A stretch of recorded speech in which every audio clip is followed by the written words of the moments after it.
No. Will Villager has a wall jump? Yeah, I it's have no weird idea. because he definitely doesn't need it.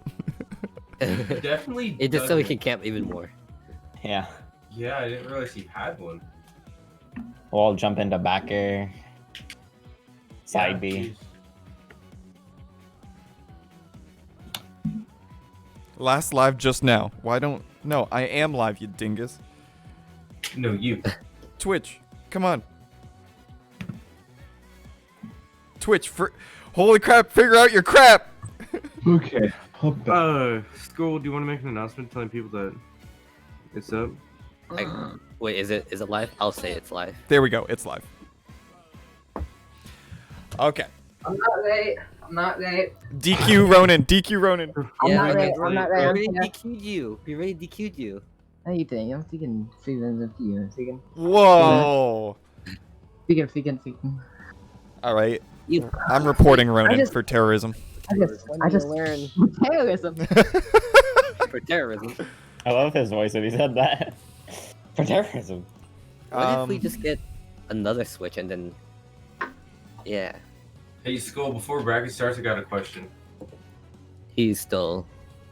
Spirit and DannyDVito. Is that what he Have has you guys- in Smash GG? Did you guys see it yet? Yeah, that's Discord as well. Yeah, it's been seated.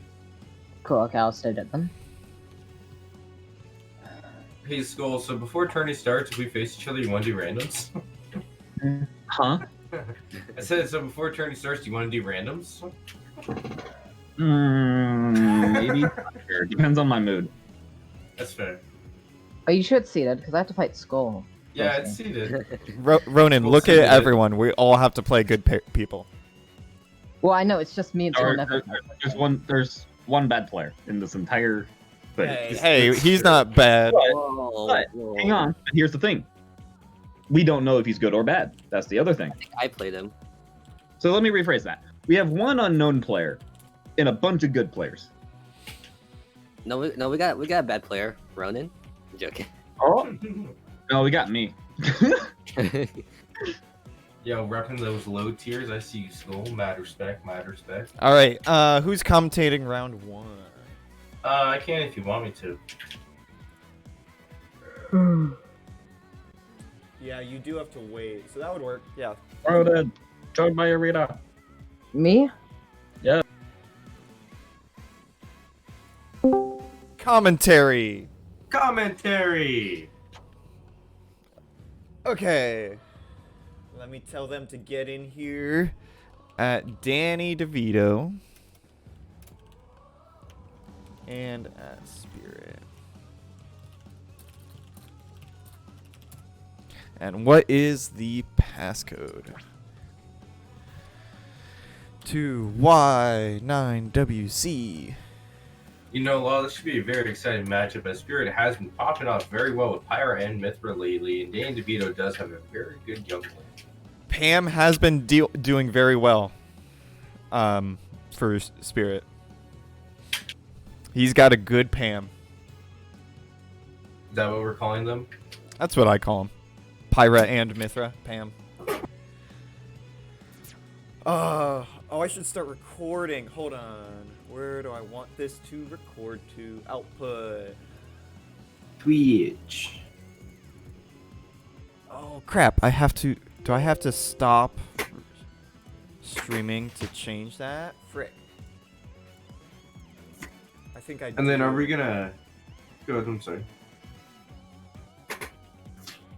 Are we gonna do Skull Ronan on stream, or are they I mean, it just should gonna just play be fine. Never mind. No, we're doing Spirit, Danny. I think they'll just play. And then after Spirit Danny, we're going to do you, Nop. Yeah. Yep. Oh, okay. Me, Nop. All right, that'll be an interesting one. He and I go back That should and be a forth. fun one. But I definitely have the winning matchup. Who joined? Rod, Mr. Boy wants to tell you that he's unable to commentate Okay. today. Okay. Bye. Yeah, get out.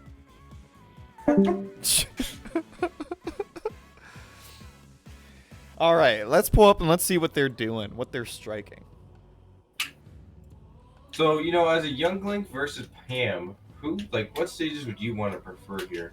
Like for starting stages, at least. On the side of Young Link, I probably want a little more room, I would imagine, just because I imagine he's going to go a lot of Mithra because he can rush him down pretty hard. So I'd imagine more room, but I don't play Young Link at all. That's just my thinking. You know, that's a fair answer, and I think that a lot more room would give him an opportunity to be able to camp out more with his arrows and boomerang combos. Right. Yeah, he's a zoner, and he wants to keep them away. Now, if he goes Pyra, if he goes more Pyra, I would imagine he wants it to be a little closer, just because then she can't run away from his spam. So do you think we're going to see some Smashville out of here today? No, and the only reason I think that is because they picked a stage, and they're going FD. Oh, wow. FD is a very bold choice. Yeah, I would agree. I think FD is a stage that Spirit should not be willing to go to against the Yink. It's just so much stage control. This is almost like an ego pick. Like, yeah, you probably win this, but if Spirit takes game 1, oh man, I would be in a bad mindset if I'm Danny. Did Spirit pick the stage?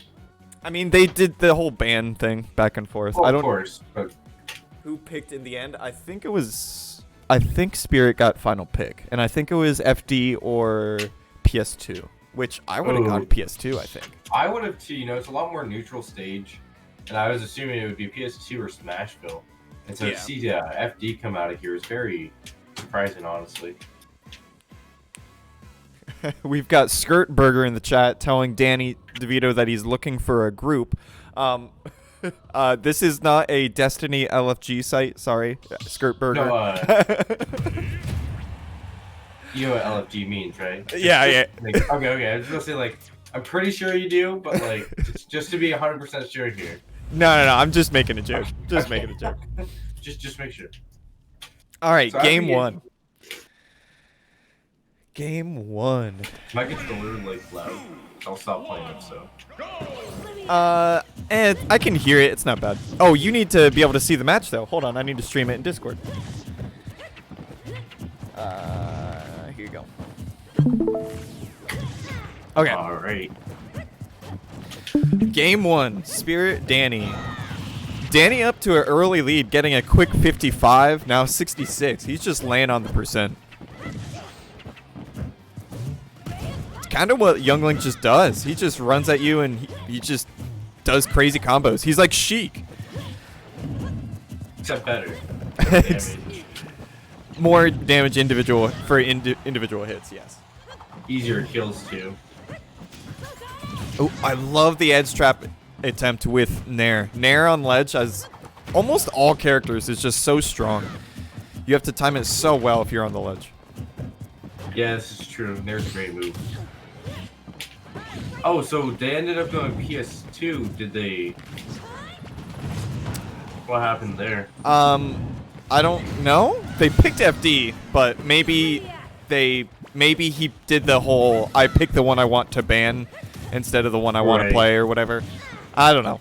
Anyway, they're playing it, so apparently it's fine. You know, I definitely think that this was a much better stage option. Yeah, this makes a lot more sense.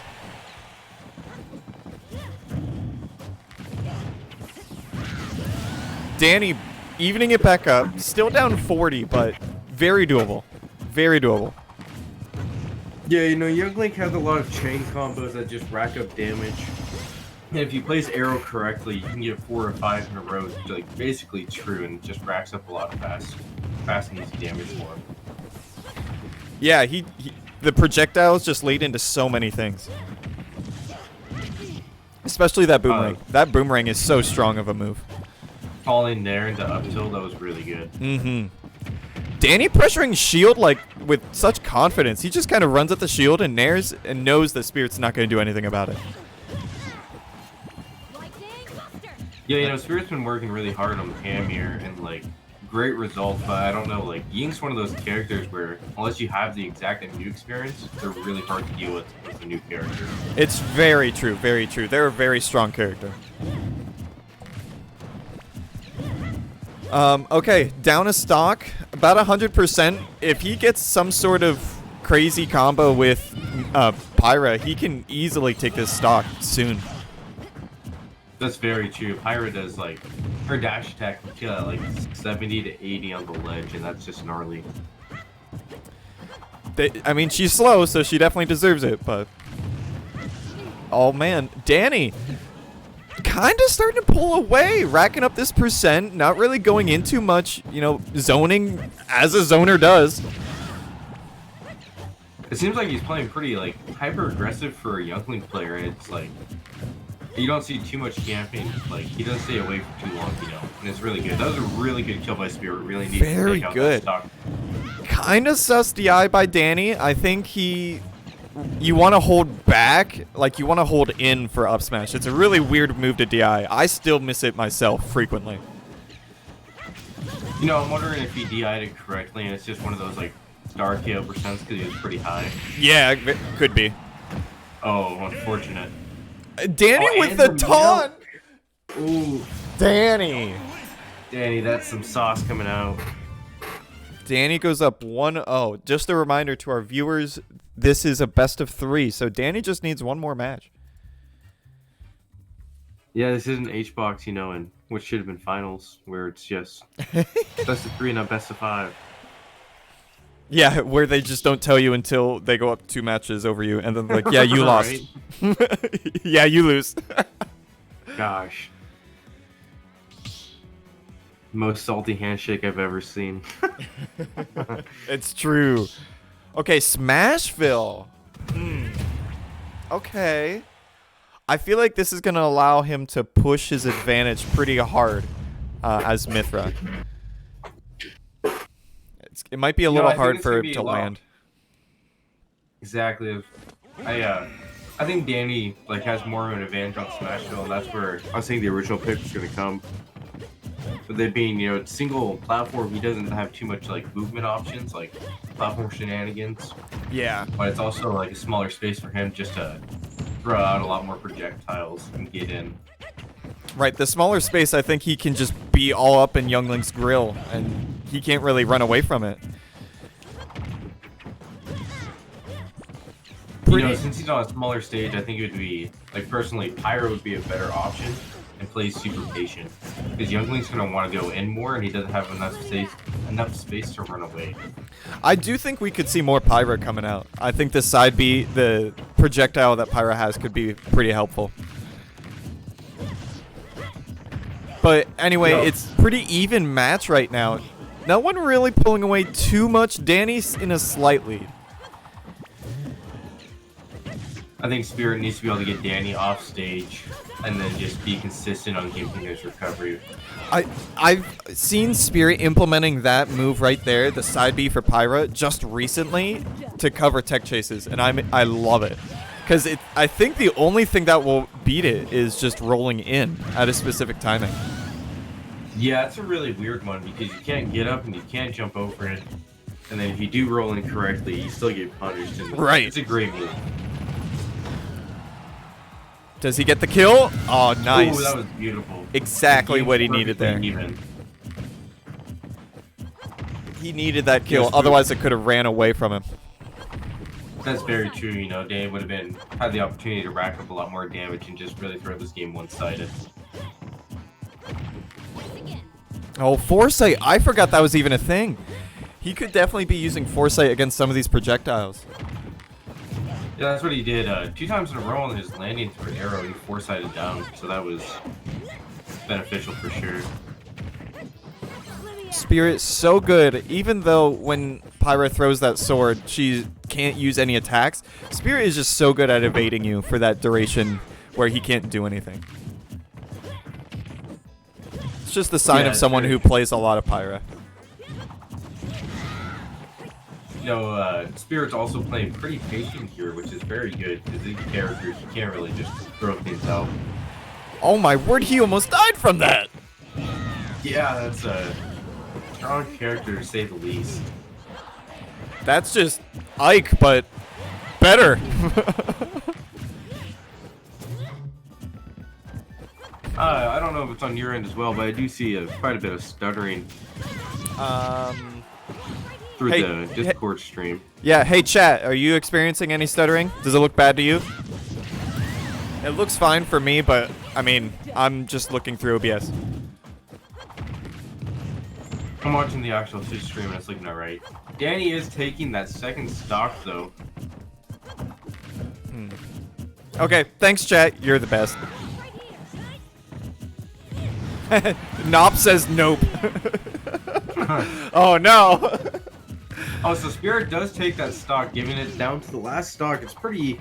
Danny has a damage lead here, but it's still not too far away from Mithra to get a good combo and bring it back. Yeah, this is very doable. He's only down 88. Younglink doesn't necessarily kill early. He could live quite high percents. This is still scary for Danny. Yeah, with Pyra's like kill power, he gets a couple good combos with Mithra, and then he goes in with Pyra, and the game's just over. So I'm very looking. Oh, Spirit, Sorry. putting the pressure on. Great 60 combo. Foresight. I haven't seen Spirit go for any big down airs, and I feel like that would really mess up Younglink's recovery. Ooh, good DI. Youngling's recovery is pretty punishable, so it would be less than surprising to try to see a 2 frames. That kill, that does kill. I was very good set to watch though. What? Nair kills? Just like that? Yeah. Really? Wow, I didn't know that. Link snare, any Link nair, super good. At DannyDVito 2-0. The first game looked pretty strong for him, but that second game was a lot closer. Yeah, I think Spirit was definitely adjusting to it more, and if this would have been a finals or a grand finals, it would definitely be pushing to a game 5. Almost went there, but Danny clutched it out, made it a 2-0, and moves on in the bracket. Okay. That means we're going to... Oh, so that means Danny gets the honor of fighting Flowerboy, our #1 seed, and the #1 in Anchorage as well. Good luck, Danny. I don't know if any of us have taken a match off him or a set off him yet, so... Shep, we're going to move to Nop and I next. I need another commentator in here. Shep, if you're willing to wait and commentate with me, that'd be cool. Otherwise, we can find somebody else.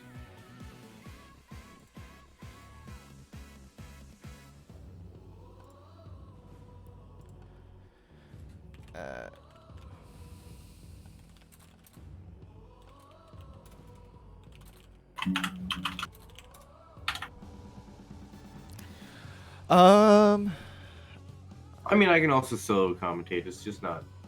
Oh, Topaz can join. Sick. Oh, cool.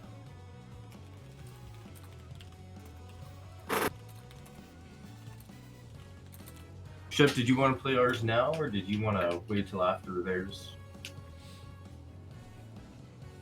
I'll be muting myself as well. Oh, you just joined here. Wait, who put you in here? There we are. Awesome. All right. So yeah, you two get to commentate Nop and I. I'm going to be unplugging my headset, so I won't be able to hear you, and I'll be muting my mic. All right, man. Good luck to you, Law. All right. Thank you, guys. Good luck. Shep, I think I'm gonna stay in here and commentate for this next match while Law's playing.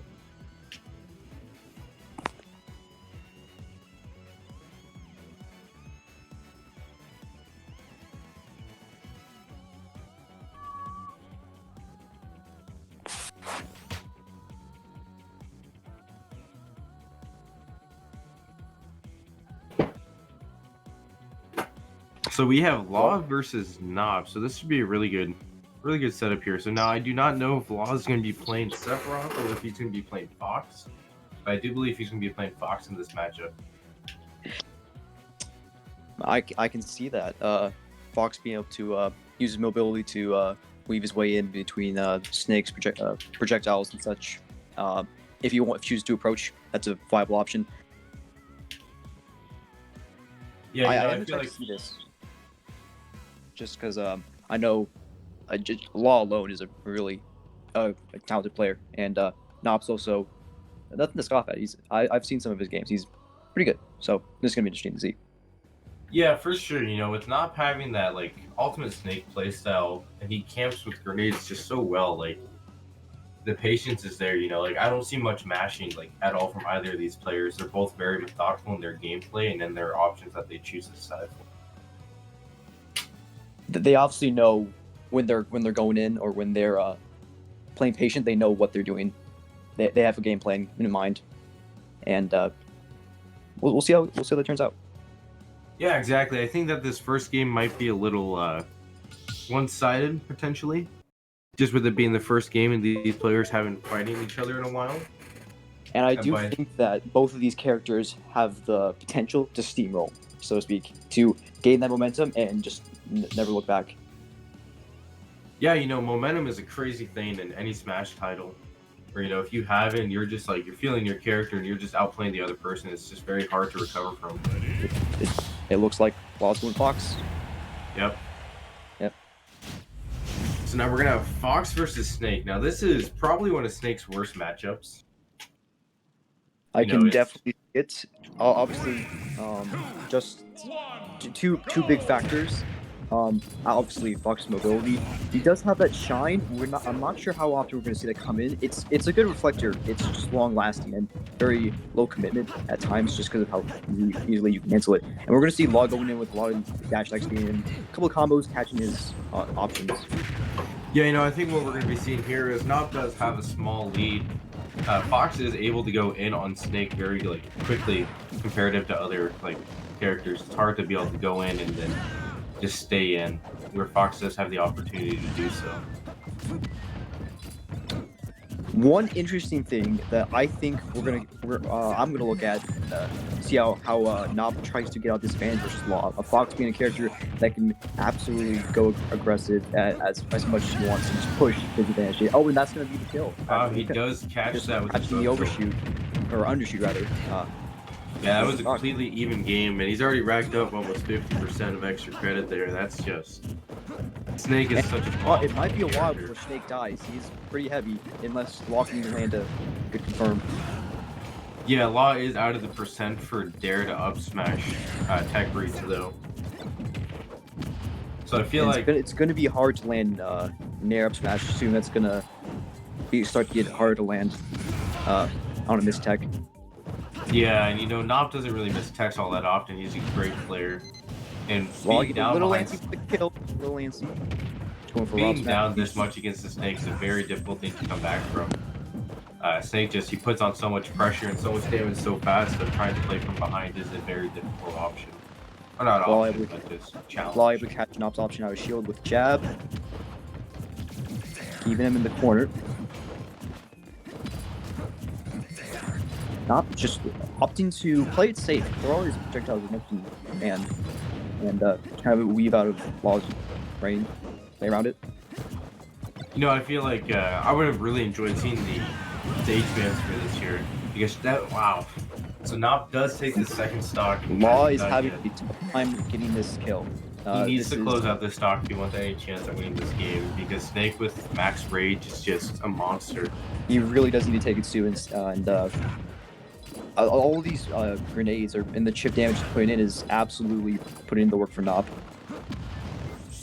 Oh, and the miss nair. Nop at 200% right now. This is crazy. This is kind of crazy. Law's going to see back airs. None of them are going to land. Nop's not having it. He's not going to get hit by that just yet. Let's just talk about how safe Snake's down tilt is if you space it properly. It is definitely going to be a hard to punish if you don't know, what options you have to hit that range. Yeah, and Law does take Nop's first stock finally. He might need just a couple really good Fox very combos tough. to bring This is it back. not looking good for Law. He's gonna have to. And there it is. He walks over to the Yep. C4 on a whiffed grab, and that is game 1 to Nop. Nop played that very well, but I do feel like Law's gonna, take that as a download for the first game, kind of understand where he made mistakes. But where do you think they're going to go next for stage-wise if you're Law? Stage-wise, I think Law could potentially want more space, so that he can weave around grenades easier. He was getting hit by a lot and taking a lot of chip damage. Smashville kind of small; it's hard to move around and without getting hit by them, potentially. But we'll see. And I think Law is just going to have to either just kind of understand about why he didn't get the kill. So they are going to town and city. You know, it's just a little bit bigger. That is bigger, and gonna be more space for Law, and we'll see what he does, what he changes, how he adapts, and maybe we'll see a closer game. I do think he has it in him. So. You know, I think town and city is probably the best option here. You know, Smashville is not a bad stage to be able to fight against Snake because it's small. And there is a lot of potential here for Law to get a better stock taking potential with Talon's blast zones, and especially with his kill power off the side and off the top. Well, not just that, but you know, with Town's platforms going away, basically an elongated FD, so that does benefit. I feel for Fox over Snake. That is true, and so we're gonna see Nop opting to throw out grenades and the spike. He's gonna live though. Nop going out pretty not deep, but you know, just going for some hard. Going strong. He's not afraid to throw out these options. I feel like after that first game, he has confidence that he can live against Fox for a good while here, and so he's not afraid to run in and take the extra damage. Absolutely. Law opting to mix up his game plan. He's not always trying to run in, throwing a couple of lasers, getting some chip damage. That was really good. Catching that option, catching that cipher. So you know, this game looks a lot more even than the last one did. I feel like Law understands where he went wrong in the last game because he's a very good character who does know how to adapt with a little bit of a bigger stage that doesn't allow Snake to platform him. He is playing this very well. Nop reading the roll in. Not going to get that though.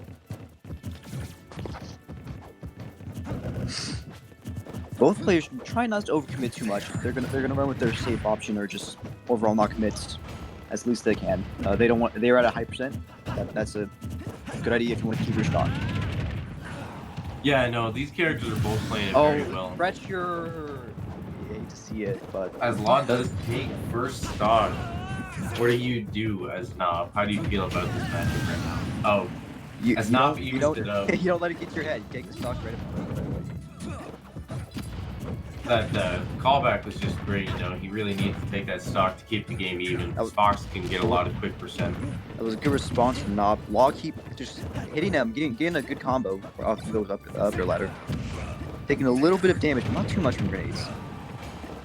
Not gonna kill off the top just yet. Law it looks like he has a strong lead right now. Kind of a neutral again. You see Law, he lands with safe burial. He mixes up his options. Sometimes he goes for a jab to catch your option, sometimes he rolls away to stay safe. And yeah, you gotta mix up sometimes. That's good. You know, Law has a huge lead here, being a whole stock ahead. It's just that's what he really needs against Nop. And this is a really good position for Law. I see Law taking this and going to a game 3. He is absolutely aware he has the lead here. He's not looking to commit and use a stock. Okay, nothing like that. Gonna take some damage from grenades. Snake is a very good character at killing. He doesn't have much trouble with it, and he can build up that fast damage. So if he takes the stock early, which he just did, this definitely leaves to be anybody's game. Back air is going to be a very potent kill move, especially on Fox. Anywhere on town, really. Especially if it's close to the Bastion. So that's going to be stock, Law stock. See, I'm wondering if we're going to try to see Nop try to close this out early with another spike like he had in the beginning. Because he is pretty high, and he's one good up air away, or one back air away from Law. You would hate to see hard read there. Law losing the stock early to a forward or spike like that. You know you would, but with not being such a methodical player as he is, I would not be surprised to see some fancy footwork out here to really just see the end of this game. Law trying to mix up his timing, just catch an option, not his option, not to option out of shield. Not gonna get it. See, if you've noticed, I don't think I've seen Nop pull Nikita the entire time he's been fighting Fox. you know, that shines just really something just deadly most object. likely. Yeah, that makes sense. It's not fast enough to catch laws up. And there it is. Commentator Oh, he's first. just Oh, able and he to- jumped. Oh. It looked like he jumped at the end there. Yeah, I think unfortunately that pushed him to the lost zone. Commentators first. Talk about Nikita and it happens. It's unfortunate, but that's going to be a 2-0 in Nop's favor. You know, that was a very good set to watch, and I do feel like Law had the download there. It was just He unfortunate that definitely a lot of adaptation coming in. Just play more patient and waiting to decide whether he wants to get in versus Nop or play more patient and lay back more. Yeah, you know, he really did have the stage change was great. Going to Town City was a very good option, but it was unfortunate that Nop was able to make the comeback there. Well, I think Law might be coming back in a moment, and we'll see his thoughts, or hear him rather. So taking a look at bracket real quick, we have Nop 2-0, and then we have Flowerboy, who's 1 up on Danny, and he is playing Cloud today, so we will be seeing more than likely a Cloud Snake matchup between Nop and Flowerboy to see who goes to winners. We have Ronin over Skull 2-1, and then we're gonna have Shep and Adge play here soon, and that should be a pretty good set. You know, We Fit Trainer versus Pokemon Trainer. 2 trainers. Right. That caught me off guard. And then we have Skull went 2-0 on Spirit, and he played DK and Violet. Wow, he's really kind of mixing it up today. So now, I wonder we who have Law versus Drybones. Drybones did lose to Shep 2-0, and he's a Bowser player. Should be an interesting matchup. Yo, welcome to the stream, LRG Plays. Harry, how you doing today? Alvin Commentary Pog, I don't know, man. I'm just here. Hey, you better get in the arena. Oh, am I up? Yep, you're up. Sorry, I wasn't added anywhere, so. Well, you said on stream that you. What the? Huh? I don't know. It's your stream. I'm just talking. He was just talking. He wasn't thinking. It was just. Add Shep. That's next. And as we do have We Fit Trainer versus Pokemon Trainer next. Now, this is a very interesting matchup because you have like a low-high tier like We Fit Trainer going against one of the best characters in the game, being PT, who just has so many options. I don't know you, so I'm not comfortable letting you commentate. Sorry. Harry used to commentate Anchorage tournaments. Yeah. I'd prefer to know him. That's fair.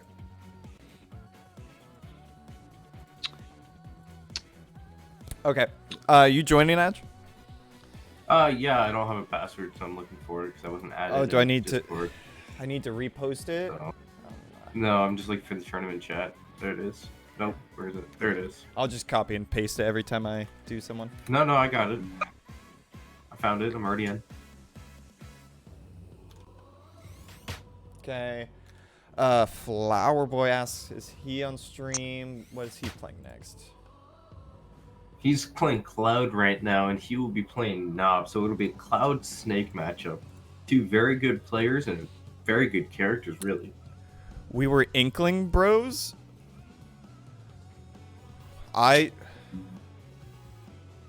When was this? I don't remember this. I did used to play Inkling, I remember that, but I don't remember playing, like, against an Inkling. In Alaska? Nop, Flowerboy.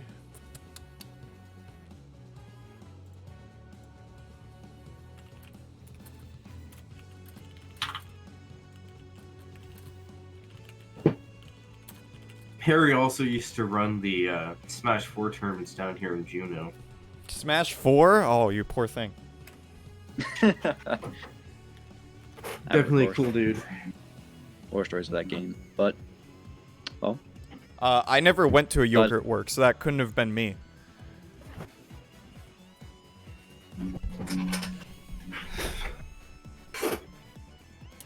Okay, Adge, you gotta. You can't commentate your own match. Sorry, bud. As we do have AdgeAethren versus Shep here, and it does look like they're going to be going to PS2 for the first game. Oh, who's that dashing Wii Fit trainer right there? Oh, I wonder who he could be. You want me to leave or just Stefan? Yeah, no, I'll kick you. Or he leaves. I was at a yogurt. No, I only went to one tournament in Anchorage, and that was it. Nope. Okay, Wii Fit versus PT. Interesting matchup. I don't really see this happen too much. That's a very fair thing to say. You don't usually see Wii Fits every day, but yeah. So let's get into it.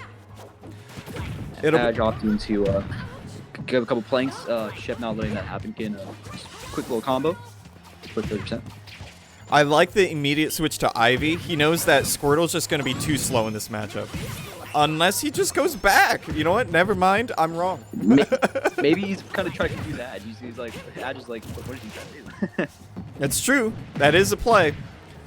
I just think that Ivy is probably going to be the more... Ivy and Charizard are going to be the ones in charge here.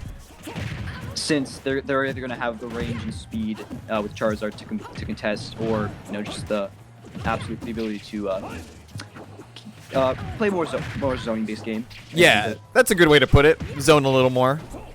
Razor Leaf is a good move. Right. As always. As always. And then Shep's Charizard is really starting to become something else. Whenever he beats someone, it's usually because they just can't beat his Charizard.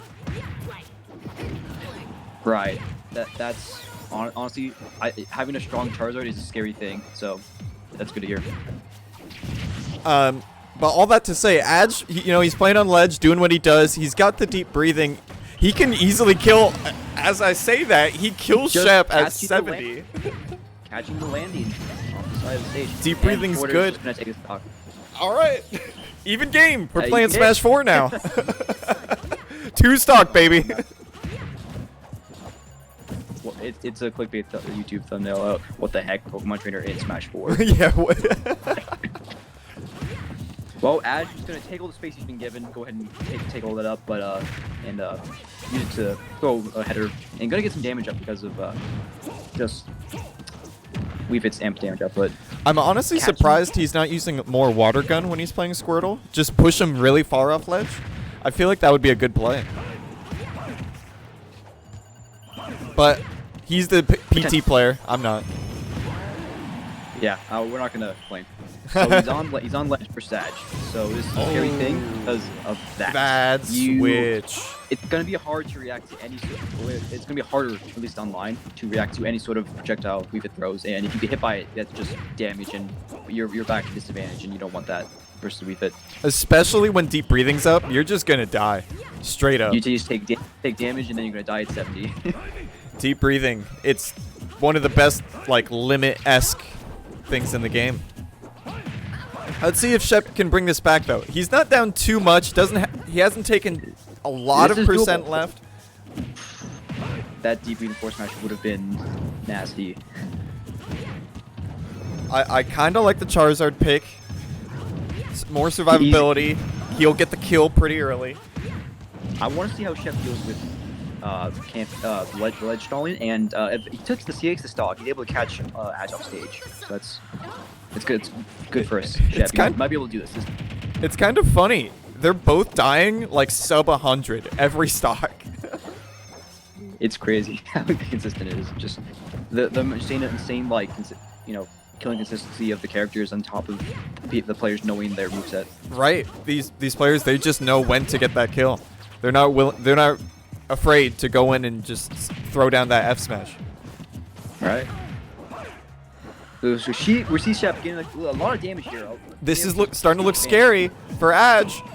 At ledge. Oh, you don't want to. He jumped. I feel like I commentators cursed like 3 of those stocks. It happened last game. No worries. But yeah, that's gonna be Adge taking game 1 over Shep.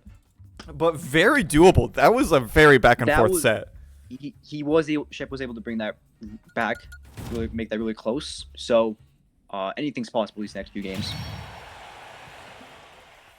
Shep's so greedy. I mean, you kind of have to against a Wii Fit. Like there are times where you just have to go in and you just have to.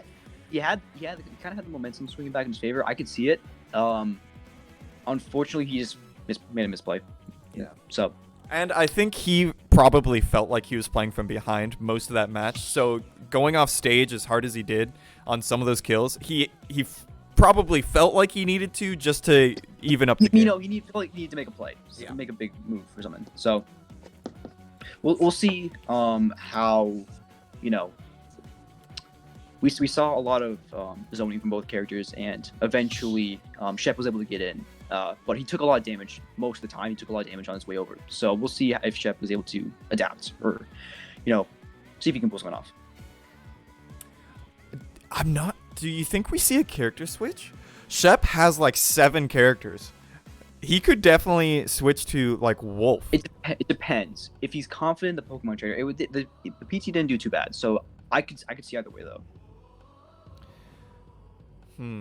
I mean, he was saying earlier today, he watched the Japan tournament that happened last night. If you didn't watch that, by the way, oh man, Right. it was great.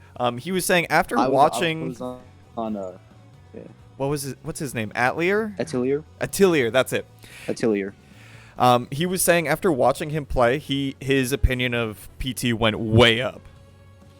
He said he went from like I think he said top 15 to now top 8. What? Yeah. So I wouldn't be surprised if he stays PT. A lot of people have the same sentiment. Like I remember being on Twitter and he does pull out the Wolf.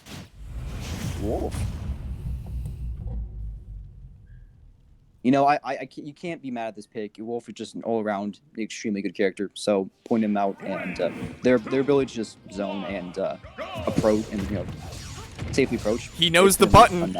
He knows the button. And he knows that button too. So if he's able to catch Adge off guard with that, might be able to take some other stocks. Damaging. From Shep and I played a lot of matches the past few days, and anytime he went Wolf, the one thing I can say very confidently is he knows that laser is a button, and he knows that Nair is a move. He abuses those. Those are 2 very scary moves to get hit by. You know, 2 very scary moves that Wolf has, and you have to be careful because. Ooh, that was looking kind of scary. Yeah. Okay. So Shep looking pretty confident here. Going for a you know, Adge might have had a greedy air up in. I've never seen Wolf down smash hit behind like that, where it sent him behind from a front hit. Like that was interesting. Very rarely does that happen in Ultimate, so I can understand that. Okay, a little more even. Adge definitely bringing this back. You know, Adge keeping to his zoning game. Shep just trying to throw out safe moves, and Bear being a very potent kill move and very, very safe, and just being a really good option to throw out if you can. Throwing out options, hoping they run into it. Not working out. He is relatively keeping his stage control, so it's good on Shep. Man, the dichotomy of this match versus their last match. The last match we were talking about how everyone's dying sub 100. You know, it's just so like everyone's just.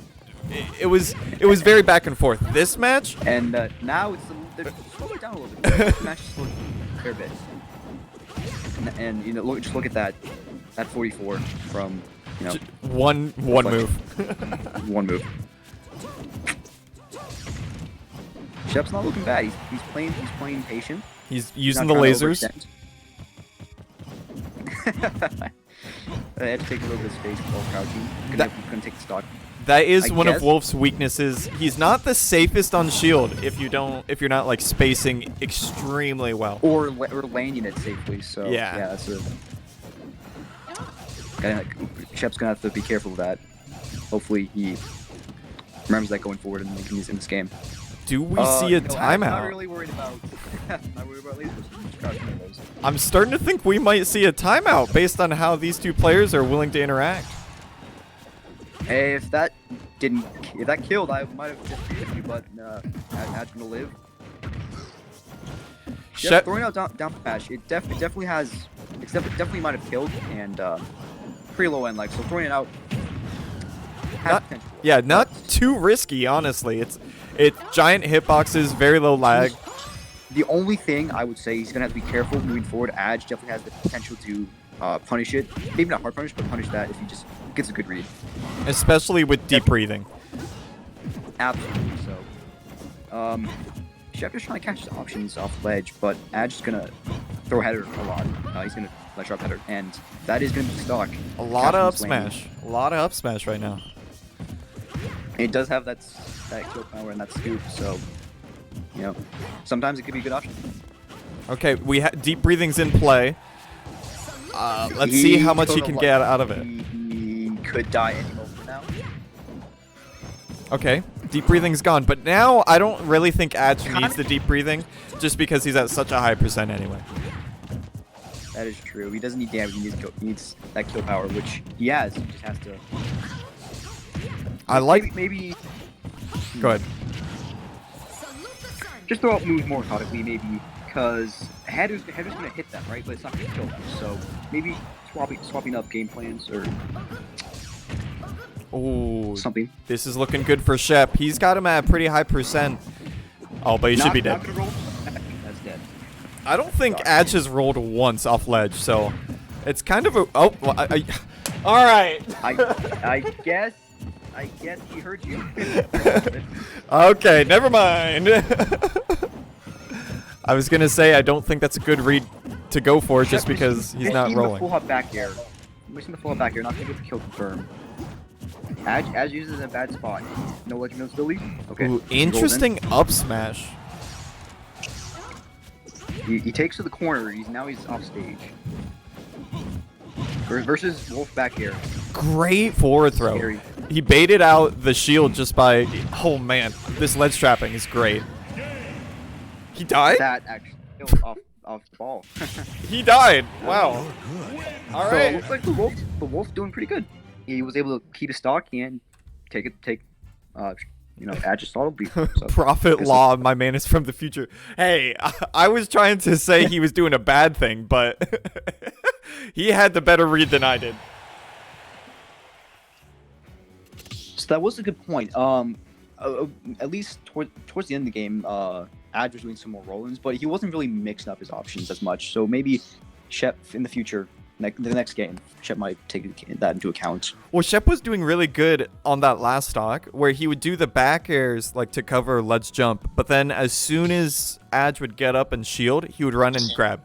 Like it was, he knew exactly what Adge was going to do every time, and he was okay to just take the grab and throw him back off and reset the situation.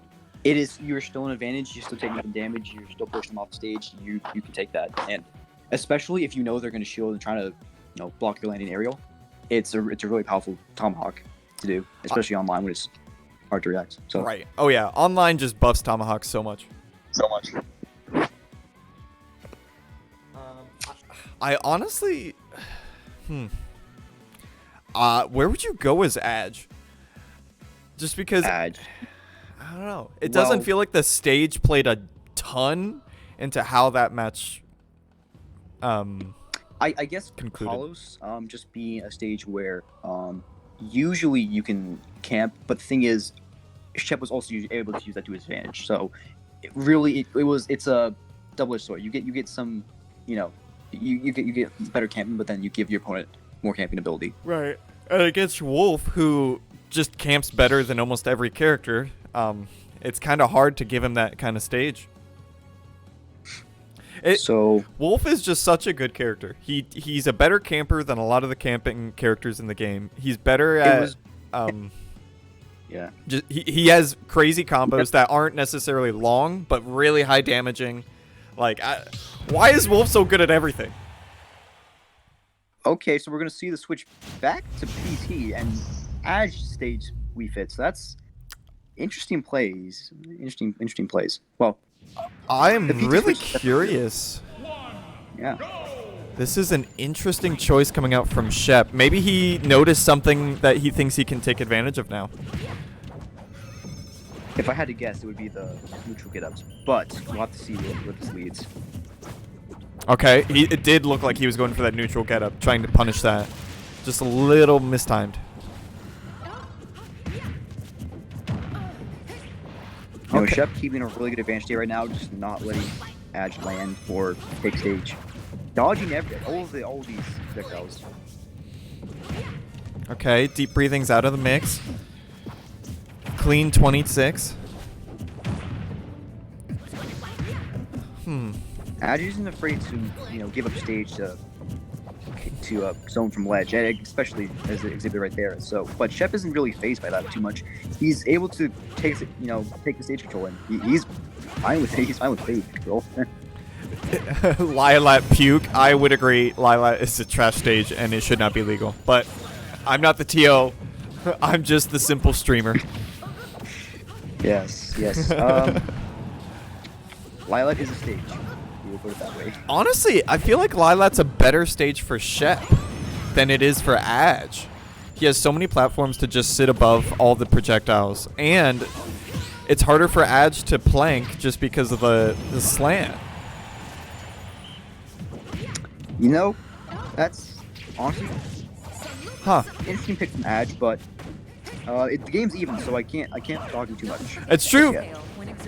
He is one of the rare Wii Fit players. There aren't many people who play it, so obviously we're not going to know That was as much as he does. Taking the end lag of having enough end lag, low enough end lag to jump there, so taking the stock.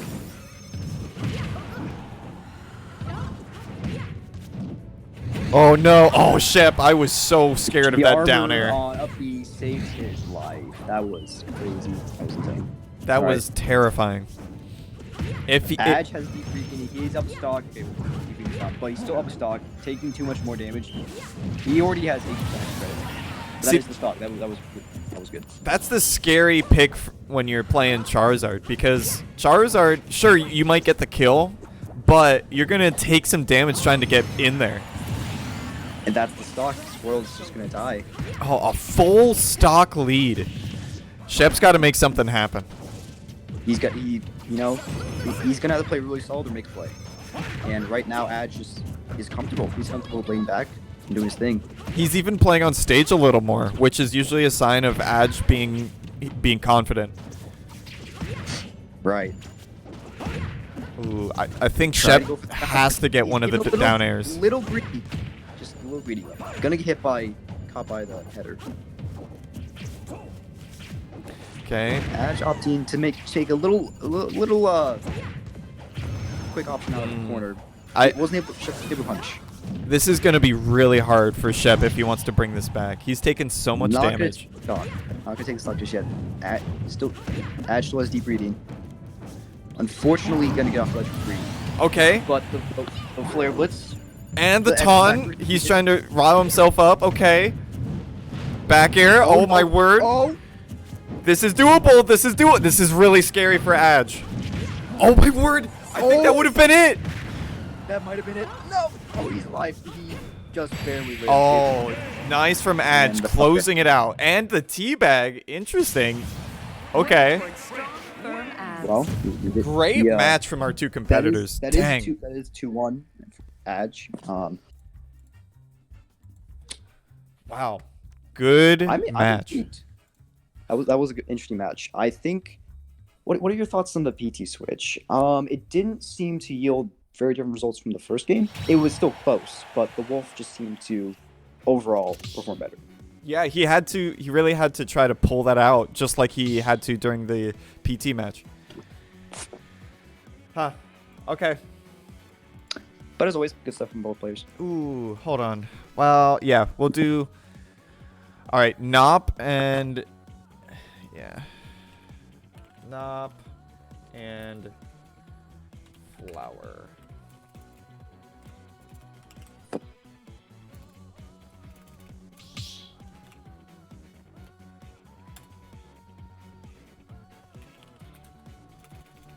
Let's go. All right, so it looks like we're going to have Nop and Flowerboy up next, and that'll be, ooh, man, that'll be a banger of a set. And then after that, Drybones907, if you're in here, it'll be you and I next.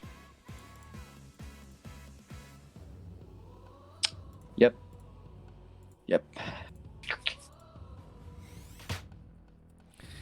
Nop Flowerboy. Wow, this is a run back from the UAA tournament a few weeks ago. What was it? Dueling something. Can't remember. Let me take a look. I think I know what you're talking about. Let's see here. Digital duels. Digital duels. That's it. Where not Shep or Flower. Oh. Nop took the whole thing actually over a bunch of really strong. Yes, you are off stream.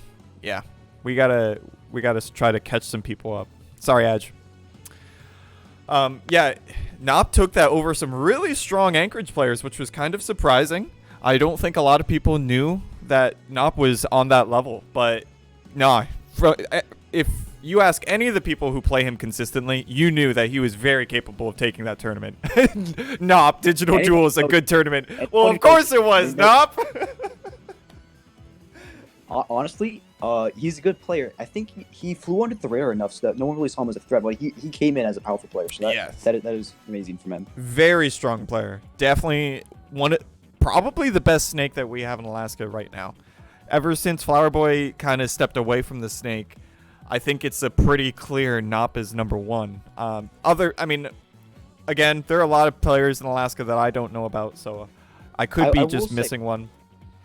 I will say, Flowerboy, he's good enough to where he could still play Snake at a good enough level. He has enough characters in his cast to where you can kind of see that. You can tell he's a good enough player. Play anyone, really. So, we can kind of tell Nop's going Snake. And this tournament, we saw Flowerboy last set go Cloud. Do you think that's what we're going to see again? I don't know. Usually, from my experience in these tournaments that we have every week, Flowerboy, he'll pick one character and he kind of just sticks with it. I mean, unless he's doing his whole randomizer thing, which that does happen from time to time. But when he's picking a character, usually he sticks with it the whole way through. Like I will say, if he's randomizing it and he got Cloud, an extremely powerful character, especially on Wi-Fi, it's crazy. But I do think most likely he picked Cloud, and we might see it again. I still think it's funny that Nop was like, yeah, Digital Duels, great tournament. Just casual. Oh, yeah, that was a good tournament. Yeah, I won it. That's why it was. Let's go, Nop. Let's go. And Nop. Right. Looks like the set has begun on Smash GG. Yeah, let's check in and let's see where they're at. Both banning stages so far. Oh, they picked Battlefield, and he is sticking with the Cloud. Got it. Cloud Snake. So this is gonna be interesting because Cloud is an extremely powerful character, and as with Snake, but Cloud is gonna have to approach it to some extent, at least against Snake, and we know Nop has just the ability to just zone extremely well with grenades. So this is going to be interesting, and especially with these two powerful players, these two powerful characters, this is going to be a good set, I feel. Honestly, with how big Cloud's sword is, it kind of worries me that he's just going to start hitting grenade accidentally. That is a concern too, considering, Nop is going to try to pull a grenade in disadvantage, and if Flowerboy can't deal with it. For example, right there, this could be an issue. Ooh, good. Opting for the grab. Yeah, good grab. I think that's one of the big plays that more people need to do against Snake is just run up and grab him, because grenade it's not going to do anything to stop your grab. You're going to iframe through it, or yeah. You're gonna throw him away, and it's not going to hit the grenade. So either way, yeah. Man, Flowerboy is just he wants limit. He's gonna take it. He's not gonna worry too much about approaching or ledge trapping rather. Just kind of jumping around. Nop. He wants a kill. You can kind of tell he wants to use that limit or something. Yeah. Okay. He thought he was gonna jump. Definitely didn't happen. I'm not gonna let Nop put pressure on disadvantage. He's gonna get that stock. he said nope to Nop. Yep. Grenade's gonna explode. Save Nop out of the shield. Man, watching Flowerboy play at this matchup, it just makes it so clear that he played a lot of Snake before. He just knows how to get around everything, knows when to go in, when to just make Snake approach you. Beautiful. He's zoning really well with his sword. He's just going for the dash back and then try to capture Nop's option. Even if he doesn't run in, it's hard to punish him. Flowerboy. Wow. And he's gonna get the stop, just gonna kind of catch Nop sitting there.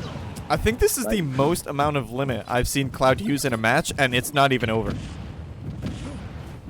It's actually interesting because, you know, a couple patches ago, Cloud's limit was buffed so that you can charge it faster from down B, and now we're seeing it full force how often, you know, Cloud can get limit and just, you know, he can opt to keep it and just get the free mobility buff, or he can, you know, do whatever he wants, and having that ability to choose which option he has, you know, quicker, sooner, it's amazing. Cloud, yeah. Not gonna be able to punish the dash back on shield. It's a little unsafe, but 160 against a Snake. Especially a Snake like Nop, like that's impressive. Snake has like potential. Sometimes he just has trouble landing the hit. It's but true. Other than that, at that percent, so you can't just go for the grab though. We're gonna see Nop down, you know, 2 stocks. He's gonna get a couple hits. You know, honestly, this is doable if he takes stock really quick soon and be able to get a gimp. Honestly, I think the biggest thing about what Flowerboy is doing right now is he's not just throwing out attacks. Every single attack is very calculated for whether or not there's going to be a grenade there. And just that alone allows him to have the mix-up of throwing out attack randomly at any points, just to kind of catch Nop off guard if he wants to. He doesn't feel any pressure to get this kill right now, which is, hey, there's a reason he was #1 in Anchorage. there is a reason. Wow. Blade Beam actually looks like it's pretty good in this matchup. It hits away the... I was considering that, since, you know, Blade Beam's generally a slow projectile, so it has its uses. But I was wondering how useful it would be in this matchup, and it seems to have some potential. It seems to hit Snake without actually blowing up the grenade. Oh, I was so close to breaking the shield, and he's gonna catch the dash attack on shield. Love smash. That's gonna be the game. Pretty dominant game coming out from Flowerboy. I will say, it was looking a little tough for Nop, but I don't think this isn't doable, right? Oh, very doable. Very doable. I wonder how he's going to deal with Flowerboy's, you know, patience, because you know, Snake has potential to force situations, but you have to apply pressure with grenades, and sometimes in a certain way. So we'll see how Nop can, you know, use that to his advantage. Flowerboy just looked like he didn't feel any pressure at all. He was just kind of doing whatever the crap he wanted. And that's just scary. When you're playing a trap-based character and they're not afraid of any of your traps, like, how do you play?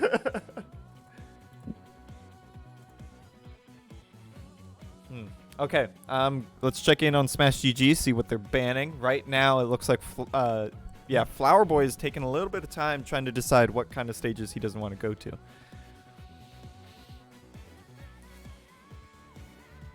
Okay. I guess he has a few things to consider in the Snake matchup, and especially as a, you know, playing Cloud, he has a couple things to consider in choosing a stage. So, ooh, FD. Oh, I did not expect FD. I would have thought that FD is somewhere Snake doesn't want to go, just because landing is one of Snake's big weaknesses. And it's all there's not as many places to place grenades and C4 and all that. And maybe his thinking though is that it'll make Flowerboy approach more and not just sit back and farm limit. That might be his thinking. And it does also give him less platforms to work with if he's trying to avoid, you know, Nop's move, you know, placement. Let's check in on the rest of the bracket, see how everything's going. We have. So we see the switch. No more Cloud. We got Peach on deck now. Oh, Peach. Oh, I know Flowerboy's been wanting to play more Peach for a long time, but from what I've heard, he just hates playing Peach online because it's really hard to get those combos and be as precise as you want to be. There's definitely a lot to Peach. Well, she still has some good tools as any character does. It's her general game. For a certain game's plan is just absolutely strict from her online. So if you want to play her a certain way, it's much more difficult to do that. But we're gonna see an explosive start right here, already 100% on Nop, and Peach is not the heaviest character though. I feel like up tilt might even kill. So start soon because Yeah. Nop's got a little bit of rage. Nop's got a little bit of rage on FD, so we could start seeing a kill if Nop finds an opening. Okay, insane ledge pressure.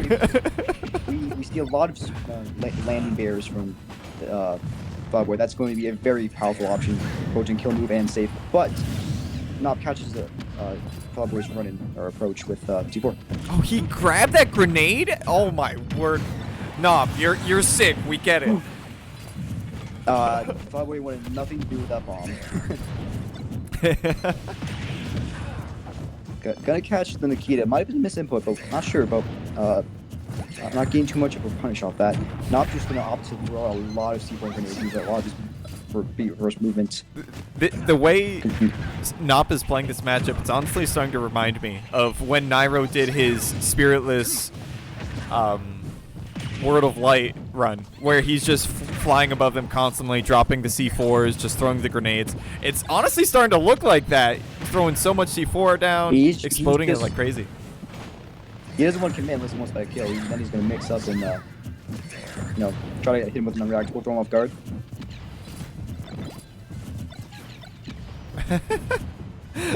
Watching Snake pull both grenades and drop them and then throw them one at a time is just, it's so funny. It's a sight to behold. Okay, so we're going to see roll. Still a pretty close game. Oh, we have 7 on deck. This Not changes sure the entire match. Now you can't shield. You just can't shield now. Oh, he's gone. No. Me and my homies all love Mr. Saturn. Right. He's gonna snag the kill with the up B. Great read. He just knew that he wouldn't air dodge while up there. He wouldn't expect it. Right.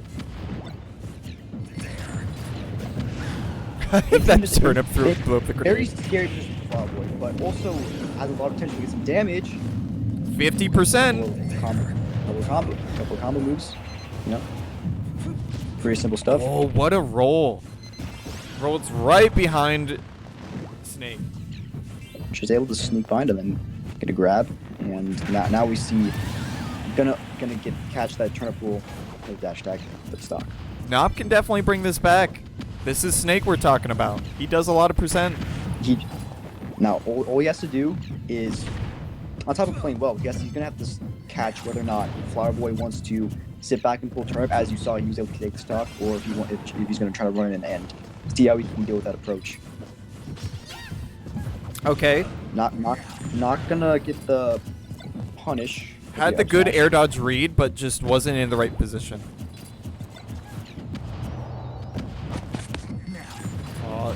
Flowerboy's definitely looking for this fair.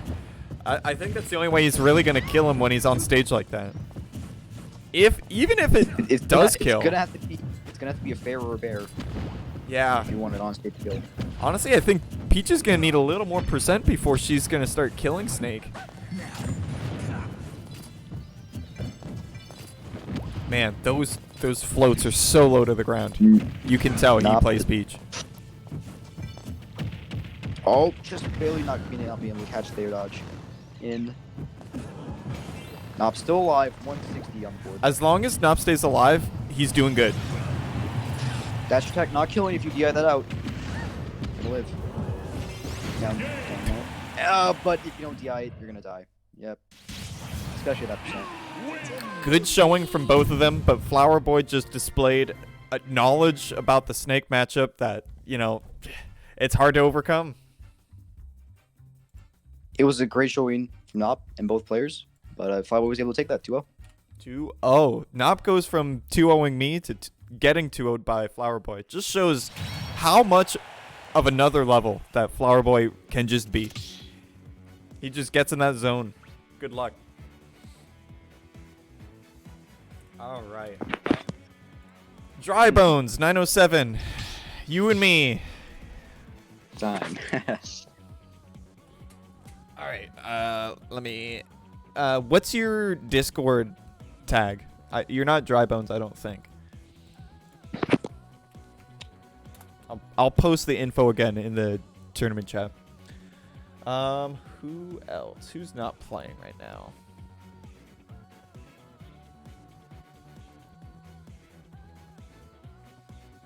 Everyone else is playing. Okay, Adge can commentate again if he wants. Oh, just DB. I see ya. Okay. Yeah, go ahead and just join that lobby, the info that I posted in the chat, and we can get started.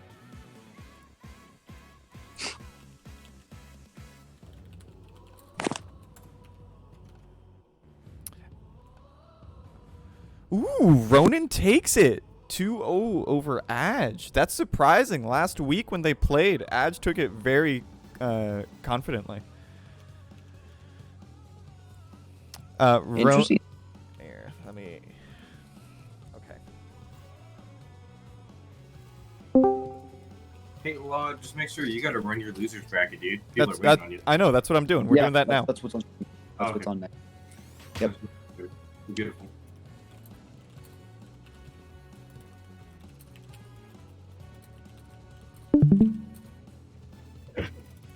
All right. So that Flowerboy Nop set was pretty good, huh? Fun to watch. Great gameplay from both players. It was a good set. But now we're on to Law versus Drybones. Drybones, make sure you do the Smash GG stuff.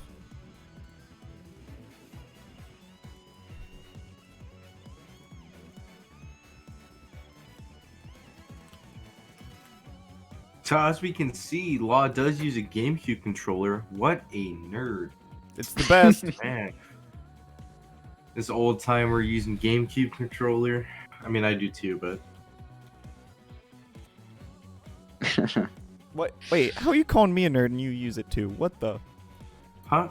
Oh, I didn't say I wasn't a nerd. I was just saying that you were a nerd. Oh, so we're both nerds.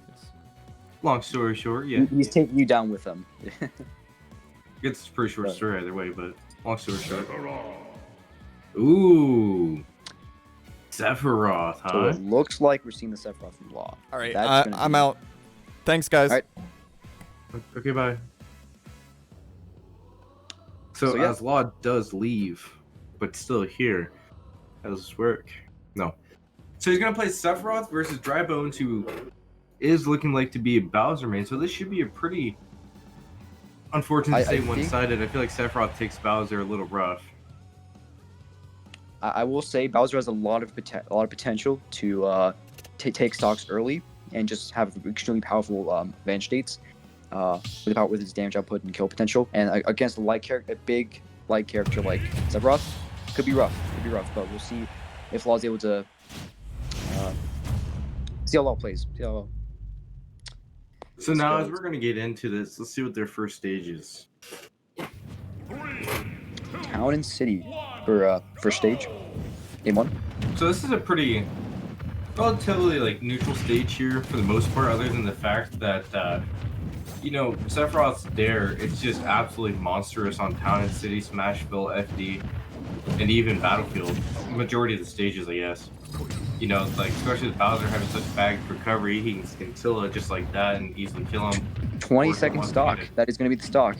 And Law's he's not afraid to just sit back, play patient, jump around, and not get hit by any big hits from Bowser.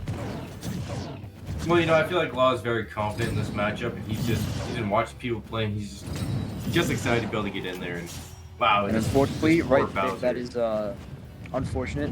Bowser's gonna have a very tough time recovering against Scintilla. It was well spaced one or not. So So now I'm wondering if we're going to see a couple more Scintillas to finish off this last stock already, or if we're going to see a couple dares trying to spike out the recovery just to kill him early. It's going to depend on the angle of recovery from Drybones here, and we're going to see how they deal with that. Or They we're do gonna die see to the back-to-back. Unfortunately, that did look like it was more poor DI than it was just... Like, obviously he got outplayed there, but there was some poor DI at the end. It was a strong hit that if you don't expect hit, if you don't realize you're going to get hit by it, and This you MU is cheese, I agree. What I think Law should do here, though, is Law should switch over to Fox to get some warm-up going with both of his characters, because he did play Fox originally in Winterstide, but against Nop, which was a great game, hard to play. But since he's already up a game, this would be a good chance for him to go switch characters and make sure his Fox is warm if he needs to use it against Danny. Well, I will say, as a good idea as that would be in theory, you really shouldn't get ahead of yourself. I think if you won with Sephiroth, and even if you're feeling confident, sometimes you just gotta stay separate. You gotta stay your character. I disagree. I disagree entirely with you on that one, because this game was 1 minute and 20 seconds. He 3-stocked him ridiculously confidently, and he has nothing but opportunities to warm up other characters. Well, I will say, I have no doubt that his Fox would do extremely well against the Bowser, but his use of Scintilla, which a recovery or a counter that Fox doesn't necessarily have access to, it might be hard to edge guard him like that. Which is fair, but it's just an opportunity to like warm up a different character in case you need him. I can see it. I can see it. But we don't see a Bowser anymore. We now see the switch to Ninja. So, and he does stay Sephiroth. So we got Sephiroth with Greninja, and he already threw out a counter. I just don't know how, I want to say, reliable this is going to be for Greninja. If he's already unfortunate missing, but I guess even though he lost save, he's still gonna have a hard time hitting Greninja. Aside from that, he might have a hard time hitting Greninja if he doesn't. Just purely skill based, Law has the advantage over Drybones here, and his Sephiroth is doing well. He's spacing him out on FD. You do see a couple counters from Greninja, but he is up an entire stock already. Oh, just barely not able to catch the jump. See, as Law is punishing these whiffed moves, I feel like Drybones here is like a little bit panicking, so he's just trying to throw out any option he can. That was a good DI by him going up to the corner. Giga Flare's going to catch the recovery. So now I feel like Law is just having kind of a field day here. Going to hit low enough to catch Greninja and kill him off that. While having a very strong lead at this point. 80 on him, but not looking to die yet. That's that full smash. He does have a 2-stock lead here. Law is in a very comfortable position. It's going to take an awful lot for Drybones to be able to come back in this game. But something he could do is try to bait out a high recovery from Law, and then go ahead and use the counter is going to hit Law and take a stock from that Shadow Flare. Taking that stock was good, and it definitely gives him the opportunity to make a comeback. He just needs to play carefully and patiently. He's good. As he throws out a random counter Law. Another counter is not necessarily going to work in neutral the best. You're hoping that the opponent runs in with a move, which is not like Law at all. Counter is ironically a counter option. It's not something you just throw out. It's definitely something that you have to read or react to. He's able to escape the Giga Flare and get a small hit in. Now, Greninja is dying awfully early, it seems like Sephiroth, and as he does catch him on the other side with an F smash, that will be the set for Law 2 over Drybones. 2-0. Guys, if you're enjoying the stream and you haven't already clicked that little heart down below, please go ahead and like and follow TtheLaw. Sorry. Great guy, good commentary, and a good streamer. DB says he's not really the best. Dude, that's what you're here for. Everybody starts somewhere. You get the experience, and then you slowly start moving your way up. Yeah, that's okay. Yeah.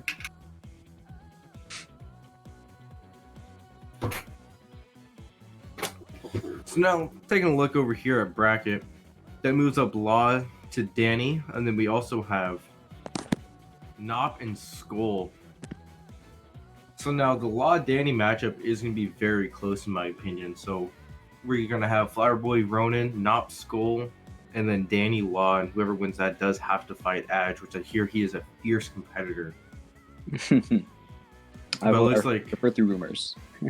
I feel like loser semifinals is going to be a very difficult matchup for whoever makes it there right now, because we're going to have 4 very good players in loser quarterfinals. Because as these brackets are kind of small, they are pretty stacked though. All right, are you guys cool if we just do another one? And Law is back. Congratulations on the set win over Drybones, and as we will be commentating the next set, good luck to you and Danny. Yep, Law is heading right back in against Danny, our resident Young Link. Yeah, most likely we're going to be seeing Young Link versus Sephiroth or Fox from Law. We'll see. We'll see what he decides. See, now if we look up in the bracket though, we did see Danny go ahead and play a little bit of Falco. He did lose to Flowerboy, but that's interesting. I don't think I've seen a Falco out of him before. It does leave options for him later down the line if he decides to character switch. So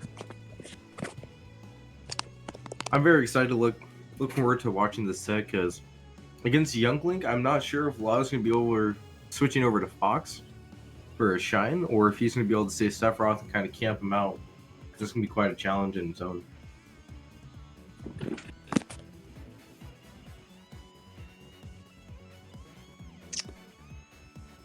Right, I think obviously Young Link with a character with very potent zoning options and getting a lot of mileage off of his zoning options. It's if you make a couple miscalculations, even one or two, you could eat a lot of percent and that could lead to your stock. This is true. As Danny does enter the arena, I'm going to go to a stage select now. I'm not quite sure who gets the first pick here, but if you're Law, where do you want to go against the Young Link with Sephiroth? Young Link against Sephiroth. So, again, I think on the flip side, you have Young Link with his zoning options, but then you also have Sephiroth who has some, maybe not at the same range. So maybe you want more room to move around his options, because Danny, if he's if he thinks hard enough, he knows that Young Link has a couple of moves, especially Arrow, that's going to outrange Sephiroth. So he's gonna want to close in. He doesn't want to give a lot of space. The Law, on the other hand, he has movement. Sephiroth, even though he's got a sword, he's got a low disjoint, he's still a very fast character, and so he's going to want to. He has potential to do both, but relatively speaking, he's going to want a smaller stage to get close in. So now, as we are selecting stages, we are going to Town and City. Now, it doesn't really allow for either character to camp too much, and this does give Sephiroth the opportunity to spike Danny consistently with dares on stage, because his sword is just a massive 2-frame hitbox. That it is very possible that, depending on the angle Danny comes from, we could see some important edge guards. So as now, getting into it, Law is playing pretty aggressive. I don't see this too much out of him. It's also a matchup thing, I suppose. Obviously, right away, he's trying to space his options as well as best he can on Danny's landing and on his shield, and such that with the dash back stuff like that. Trying his best. He's not getting hit by these arrows as easily. Not that easily, and not gonna punish the attack, but So as this game does look pretty even, 60% just isn't too major. Danny does it feels like he's just taking more control over the game right now. He's forcing Law to approach, and if Law messes up an approach, even one mistake can lead to some damage, which you can see. As he did have the miss tech, I was surprised not to see a 2-frame jab or jab F smash for Danny Pleasant stock. Law gonna live. Gonna live that forward air. DannyDVito at a nice. Still getting past stream with projectiles. So. Ooh, and the bomb does catch him on the ledge there. Danny kills him with Nair, and now this is a big deficit in my opinion. Only taking 69% in the first stock there against Law. He really needs to close this out very It's a soon. very weird position where if he doesn't take the Good stock, DI. he gets He took the stock early just like he needed to, so this game no is extra credit. even. Very little extra credit on that stock from Danny. For Danny. So we're gonna come back to an even game. I feel like Danny got a little greedy trying to build up percent there, so now he's going to play a little bit more safe.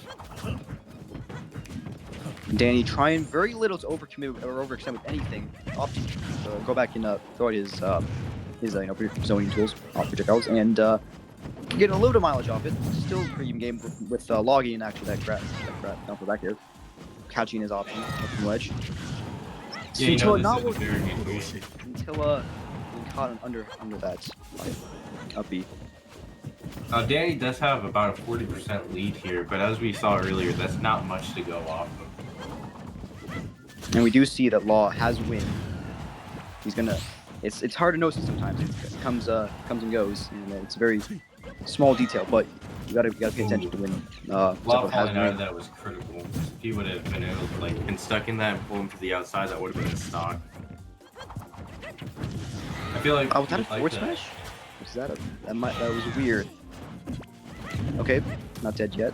I can see that Law would like to get Danny off stage more, and when he does get him off stage, he goes a little too deep in my opinion. If he were to sit on the ledge and go for a dare, because Gunkling's recovery is just so linear, it's a really easy spike for him, and he can close out stocks.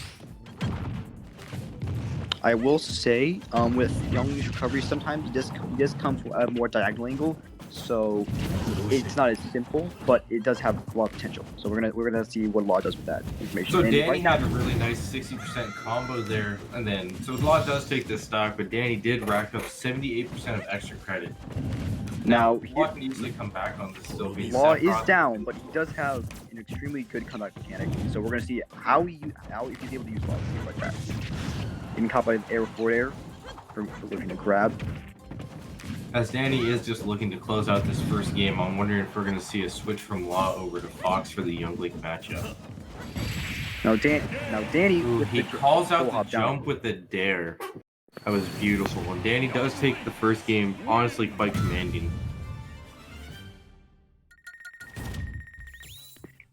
So now that Danny took the first game, it was very well played on his side, and Law did want the comeback. Oh yeah, I believe we will see a swap from Law. And if we do see a switch over to Fox, which we are, what stage would you want to go to against Youngling? What stage? Well, so it looks like he wanted space versus Youngling in the last matchup. He really was looking to approach more often than not, trying to get in versus Danny with his Youngling, and we could see, if he's confident enough, a similar pick, or we could see Carlos. So now Carlos is a great stage for Youngling more than Fox in my opinion here. You know, it gives him it gives Law room to run around and to be able to try to maneuver better, but it also gives Danny the better capability to camp him out. Right, I was thinking similar, and there's not as many platforms. Maybe I think on the side it might actually have one benefit of making it harder for Danny to land, which Law might be looking to exploit. Gonna catch So that. as we do get into it, Law Because does he gets have the placed. advantage. He's using his speed to be able to rush him down, so Danny can't really get the opportunity to camp or get any of his stuff started here. As he does whiff the up smash barely there, and that's what he's looking for to close out the first stock. Now, Law does know this character very well, and he's already playing the matchup beautifully. Not able to get the Dragon down smash just yet. Being able to take away. So as this is first stock, first stock's usually data. I'm wondering how Danny's going to be able to adapt to this in second and third stock of this game. And if he can adapt in this game, I'm wondering how he will adapt into game 3. Able to catch the Nair out of shield. That's slightly just missed the Law. And take the stock. bad and Law DI. Danny returning the favor. And unfortunately, Law loses that. game is completely even currently. I'm wondering. I do think that Law's gonna be able to take this with some good gameplay, but Danny's a good player and you just never can count him out. Danny sees that Law wants to kind of land in that space and go ahead and throw some projectiles and hopefully to get some damage. Catching the jump, you know, Law opting not to get to the ground, but kind of jump out and being caught. He does have Danny on ledge.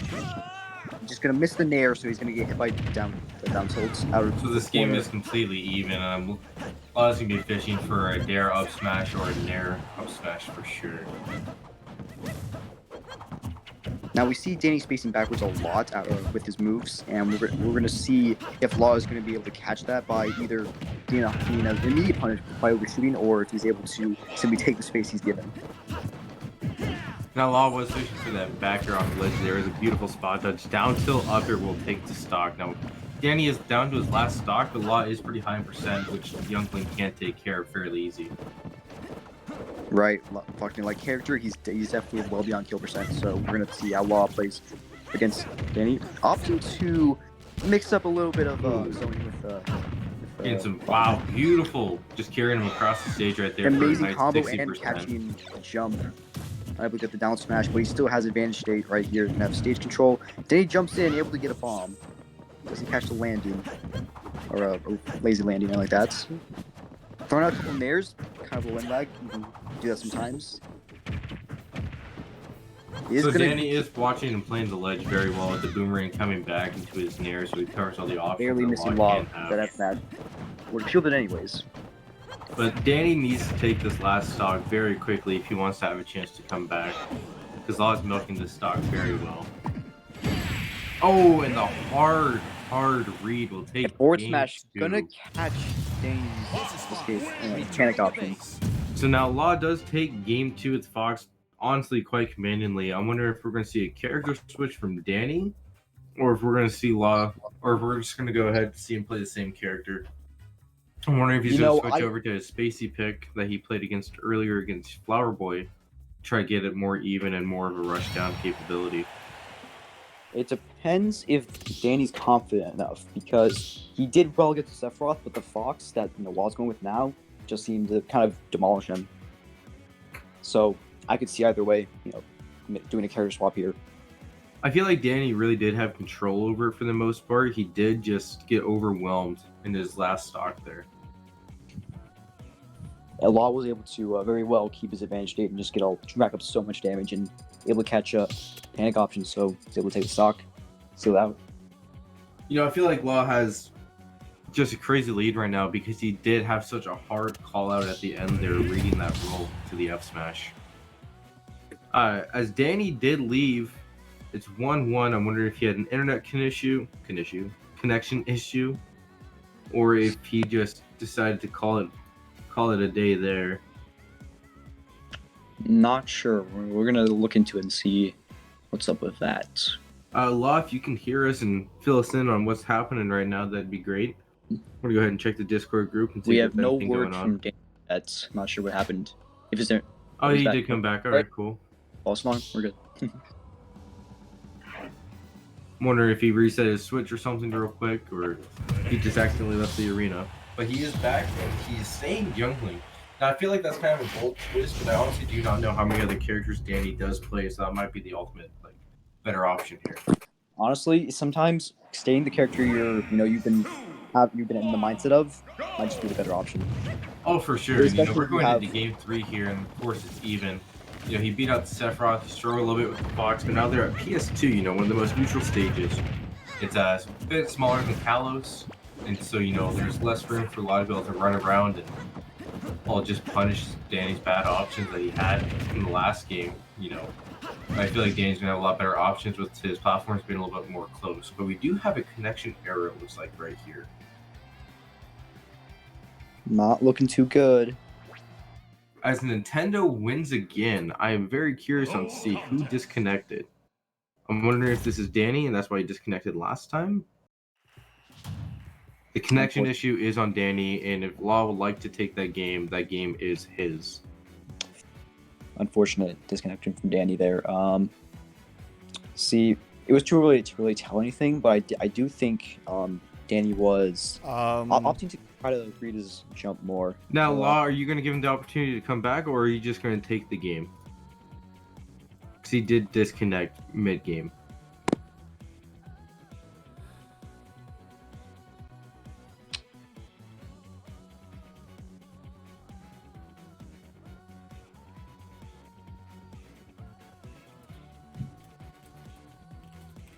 Well, while we're having some difficulties going on, let's go ahead and check out bracket. We do have AKG Skull up 1 game over Nop right now. interesting. I It wonder what kind of character. Oh, just as we say that, is now 1-1 Skull Nop. Now we're back with Danny and Law. Hopefully we don't see any more connection issues. And Law is being generous to give Danny another opportunity. He's not taking the game. He just wants to play out a real game, a solid game 3, because they were both playing very well. It's very respectable. I do think Danny still has a chance here. It was too early to really tell anything, but back to PS2. We're gonna see how this plays out. So I feel like this game's completely even, honestly. You know, Danny's had a game against the Fox, kind of downloaded, and he did take a game off the Sephiroth, and you know, Law's playstyles are fairly similar regardless of the character. It's just his fundamentals are good, and so he plays with the same fundies on most characters. So I feel like this game's completely even. It's going to be very excited to see who can take game 3 here.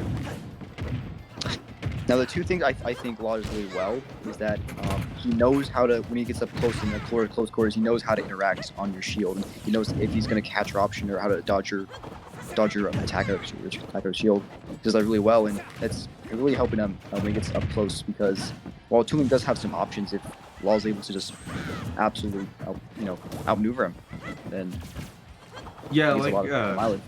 like I was mentioning earlier, Law is one of those players who he doesn't really mash. Like, he catches every once in a while. But I mean, like, who doesn't? Every now and again, some calculated mashing is good. Oh, And that was, the like, jab launch. As speaking of mashing, like, that was just gorgeous. No mashing whatsoever.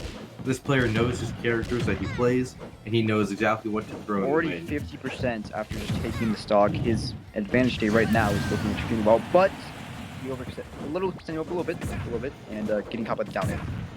So Dan does take this stock, which he really needed, but now he's down by 114. Law has momentum.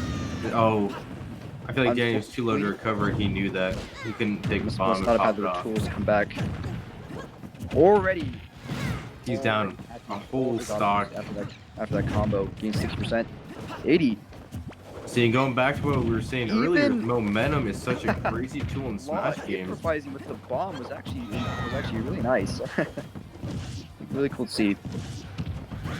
So with Law having so much momentum right here, I can see Law going through the bracket, just like as confident as he is and as good player as he is. If he wins here, and if he wins in the next one, yeah, Getting the that's net. beautifully played, 2 stocked.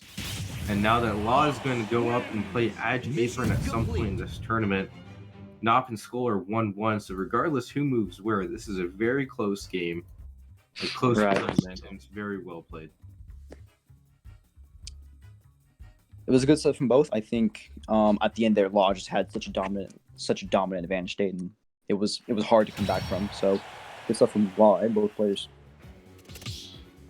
Yeah, no, it was great. I think that, you know, Law had the momentum from the second game, and he just didn't stop there. So great showing from both players. Danny is a great young Link, and, you know, he had a lot of confirms. He did have to fight Flowerboy in round 2, which was, you know, that's rough for anybody having to fight Flowerboy so early. But he did, you know, as well as he could, and then he came down to losers, and he did have a very, very good set with Law. Okay, we'll do Flowerboy Ronin next. Awesome. So this is So going now- to be our winner's final sets, Flowerboy versus Ronin. Most likely going to be seeing Crom Cloud here, if what it looks like so far. Now, Law, I do have to ask, since I'm here, would you like me to leave for commentary so there's only No, 2 people? No, or- actually, I was gonna let you guys just take it. You seem to be doing great. Yeah, sure. That's fine by you, yeah.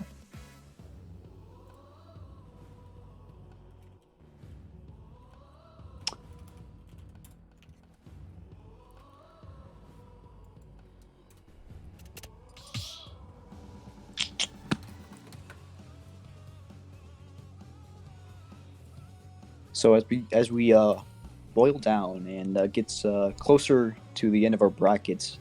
Currently, we have a set that should be ending relatively soon. Nop versus Skull. They're both 1-1. Scores 1-1. So it could be anybody's game. You know, Skull So- does usually struggle pretty hard against Nop, but his Diddy did take game 1, lost game 2. So that's game 3 that they're going into is more than likely just fierce, good gameplay. I'm really interested to see what's going on, behind the scenes. Fortunately, can't be on stream, but I do think the fact that it's even really showing, Skull still has that potential to take the game, take the set. So it'll be interesting to see who comes out on top.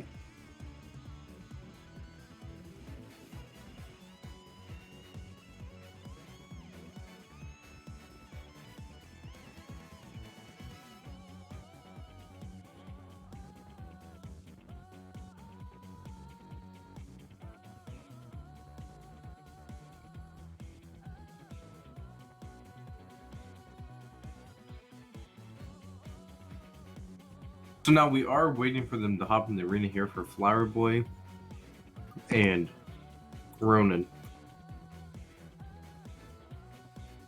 So it looks like our games are Flowerboy, Ronin, Nop, Skull, and Adge and Law. Now loser semifinal is just gonna be havoc. Because whether you have Law's Fox or Sephiroth, or you have Adge's Wii Fit, you have Skull's Diddy or Wolf, and you have Nop's Snake. Any of those having to fight each other is just, it's a day.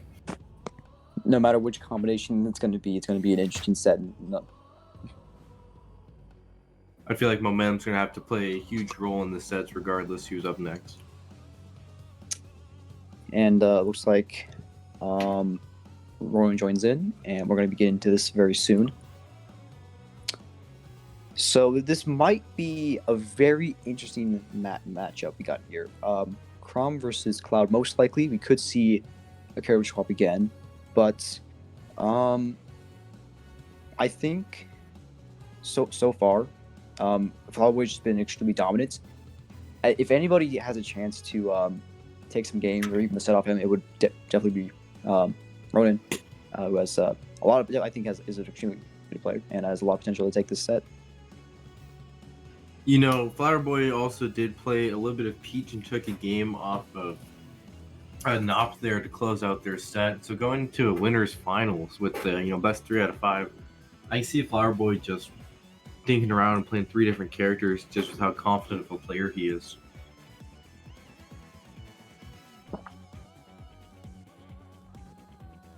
But we do wait for him to jump in. Right. And look, according to the chat, he should be hopping in here in just a minute. And Nop and Skull are still going at their... Oh, Nop does take game 3 against Skull's Wolf. Now, I'm kind of surprised he made the switch to Wolf. Nop probably adjusted to his Diddy and he felt nervous, but sometimes playing the same character, like you said, it's just a better option. Unfortunately, we didn't get to see the set, so nobody really knows what happened there. But we will have Nop fighting either Wii Fit or another Fox. And now Law and Nop did play earlier, so it's interesting to see if Nop's gonna play Fox against Adge to be able to warm up his Fox, keep it warm, keep it going, so when he goes into the Nop matchup, if he wins, to just be ready for it. Now it was a very close game, so I could very well still see the Fox win against the Snake, most likely, but it'll be interesting to see if that does come up. So Law does have to get past Adge first to get to Nop, but he does have a very good record at beating Adge. They've had some close games, but overall he does usually take the sets. I think just by the sheer amount of experience that he has in the matchup, as often as he plays that character, he just has his confident dominant play style against a character who can kind of crumble the pressure. It just works out really well for him. This is very true, and we do have Flowerboy in here, but we are still waiting for Ronin to hop into the arena.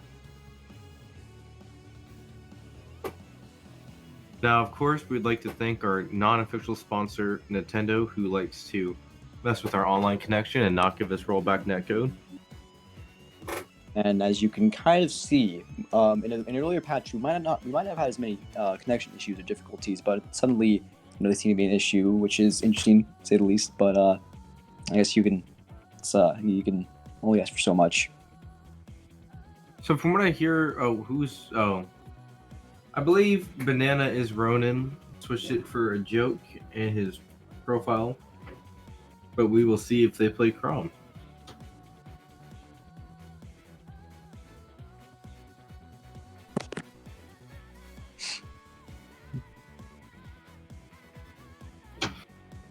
Yeah, that should still be Ronin coming in here against Flowerboy, and looks like they're going to be going in very soon. We do not see a snake, but we see a Meta Knight. Wow, so we see Meta Knight coming out here, which is very surprising. Like I said, I see 3 different characters, and with him playing a low tier first, I'm wondering if he's just, having fun with a bunch of different characters, or if he's just trying to get some I will say we definitely have seen in past times. It looks like they might be doing some bud testing real quick, but we have seen in previous tournaments Flowerboy go Meta Knight. So as a joke or not, he definitely has used character before and might know some stuff. I feel like he's playing on Brawl a couple games, or he's playing Meta Knight a couple games too late here, but Meta Knight still is not a bad character. It's just a lot more difficult to play him proper. He definitely, as Meta Knight's character, has a lot of good moves that if you know how to use them well and you know how to get your neutral wins, then you could definitely do some stuff. We'll see how it's currently an even game. Both of them kind of going back and forth, really. Being able to jump back to stage and just take control without too much rip. Yeah, and getting hit by the counter, nothing really scary. You just have to realize that you might have swung a little. It looks like he is trying to bait Ronin quite a bit. He's making him throw out moves just to make him throw out moves. So the Meta Knight stab, which would be a very, very, very powerful tool at ledge. Unfortunately, doesn't get the gift or anything like that. He kind of gets caught up in that. Ronin going to be able to roll in, but just good barely DI. Barely lives. Now I'm wondering if with Meta Knight, if he's ever going to catch a lower recovery with Ronin with using his tornado back up to stage to knock him back more.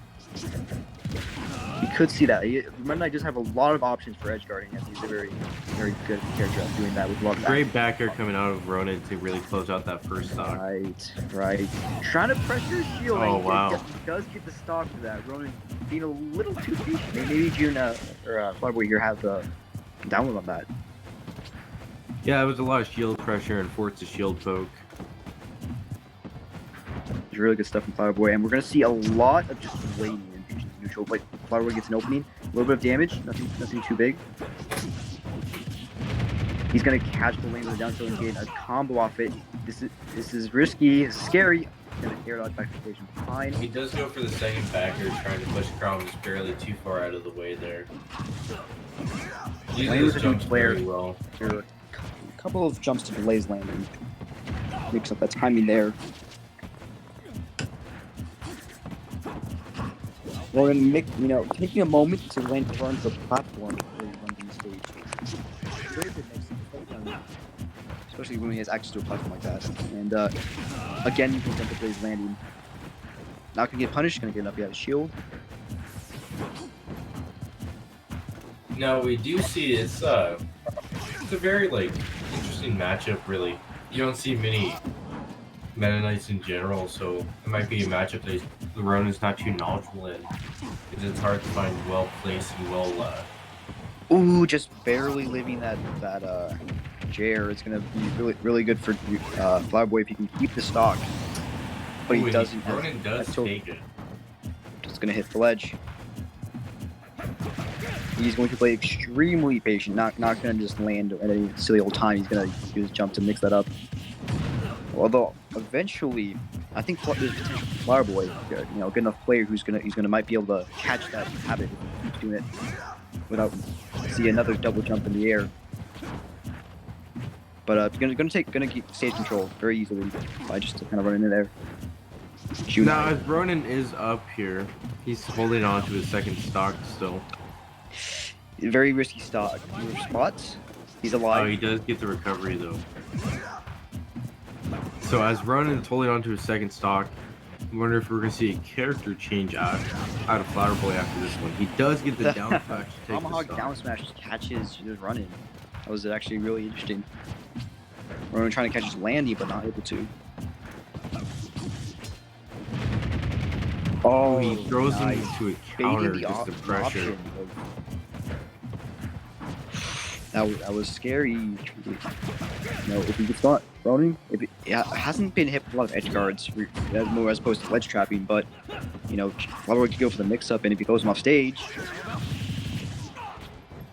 Really using that Meta Knight rapid jab to its fullest extent. and he's getting a lot off it. Ronan can't come back to stage just yet. Ooh, that was great recovery by Ronan. Oh, and the Nair does That's it. kill. Wow. Great play by Flowerboy there. Really using Meta Knight's kit to the fullest extent that he could against the Cross.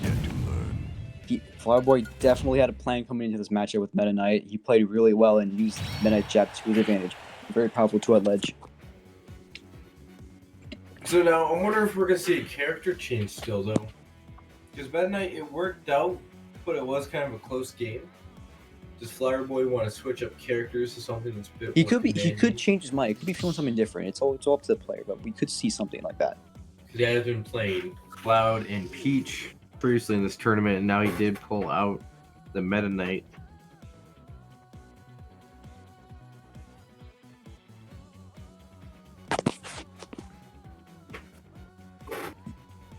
So as they're doing their Smash GGs, we would like to say, guys, if you have not already dropped a follow for TheLaw, please do. He's a great guy, and Ronan. he definitely deserves it.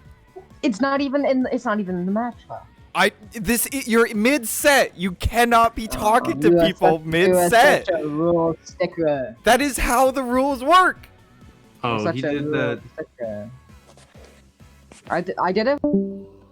He did it with Sorry. Sterling with like between Sorry games. for the interruption. It's alright. I was just gonna say he did that Surprise earlier appearance too. from but- one of our players mid-set.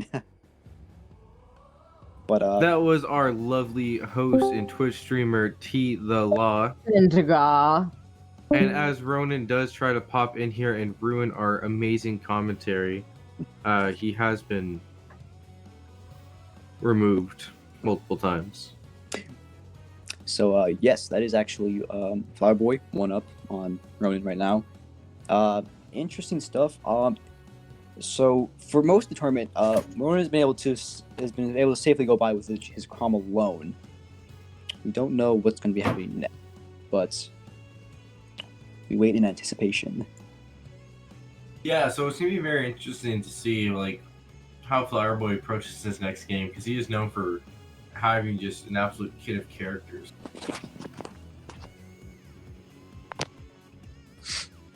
See, I'm more curious to see if he's going to be pulling out his Peach again, just to warm it up for when he potentially will fight Nop. And it looks like they're just going to run it back. Oh wow! All right, so we do see Meta Knight again. You know, probably just having fun with the character, and he wants to see what happens. 3, 2, 1. You know, going right back to PS2 is not a bad choice. I feel like Flowerboy was getting the feel for the rapid jab at ledge, and so he was okay. Looks like they're kind of just testing out the connection here, or they're going to go ahead and get right into the match.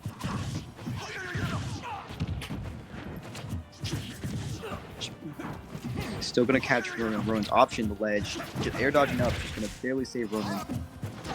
Is that ledge trapping? Barely catching the jump in. And Flowerboy getting out of shield.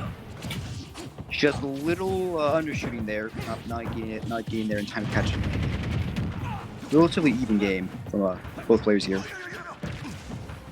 You know, percentage is even, but it's not always about percent that makes the game even or not. It's more like who's playing, like who like looks like they're playing more confidently, or who has the advantage.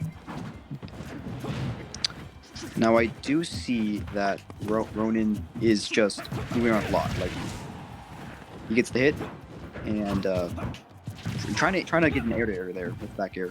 Not gonna get it off stage. Ooh, Flowerboy with the weight there, trying to see if he'll do a jump get up. Not gonna catch though.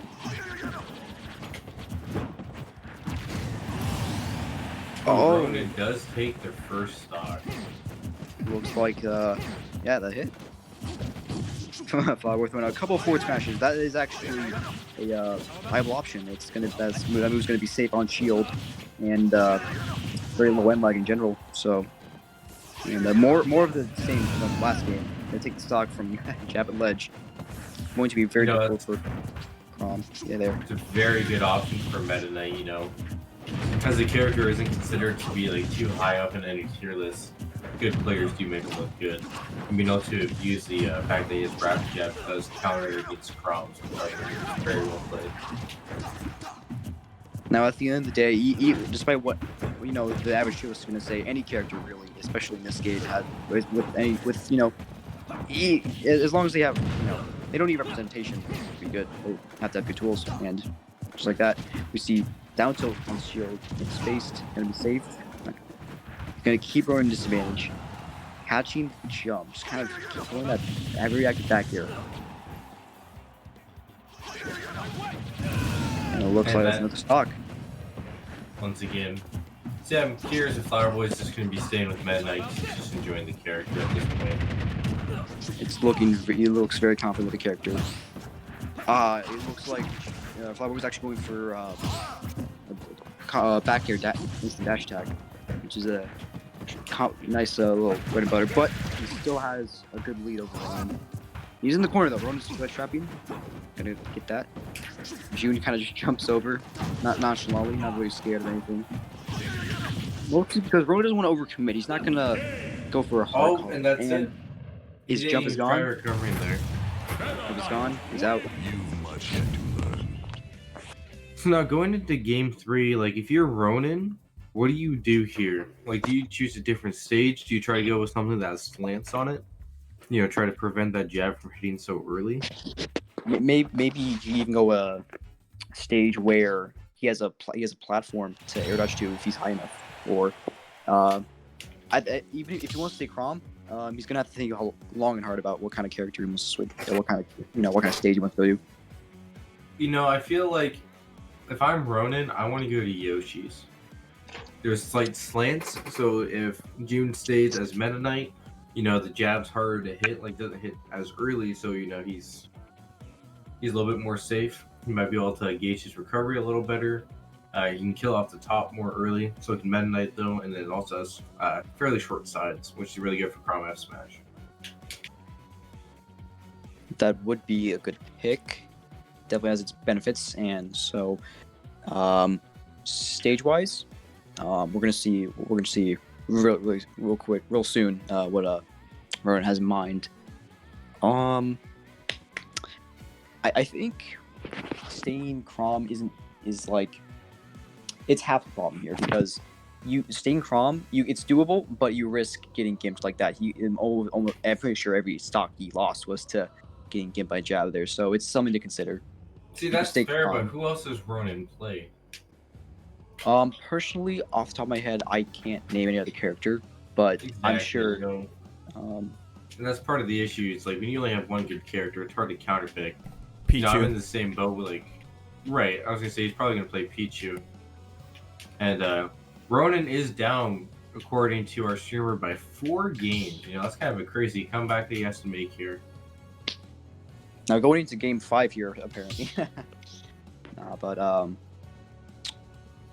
seems like both players are switched to pick their stages. We'll be back in there very shortly.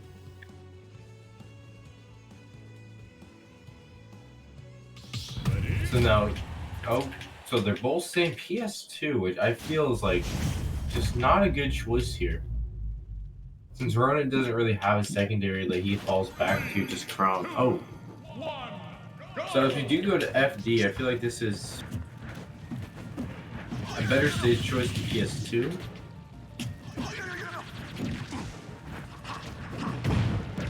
This is a very scary match. It's going to be very scary for Ronan going into this, because he is susceptible to being gimped at any percent, and all he needs to do is get thrown off stage. So he's going to have to play very well in neutral and have very good advantage states. Some combination of the two if he wants to take this. June going to get the parry and the punish. Ronan is going to make it back to stage, not falling to these attempts so easily. You know, I feel like I'm not quite sure what to do here if you're Ronan. You know, he's had a rough first 2 games with that rapid jab just being so volatile.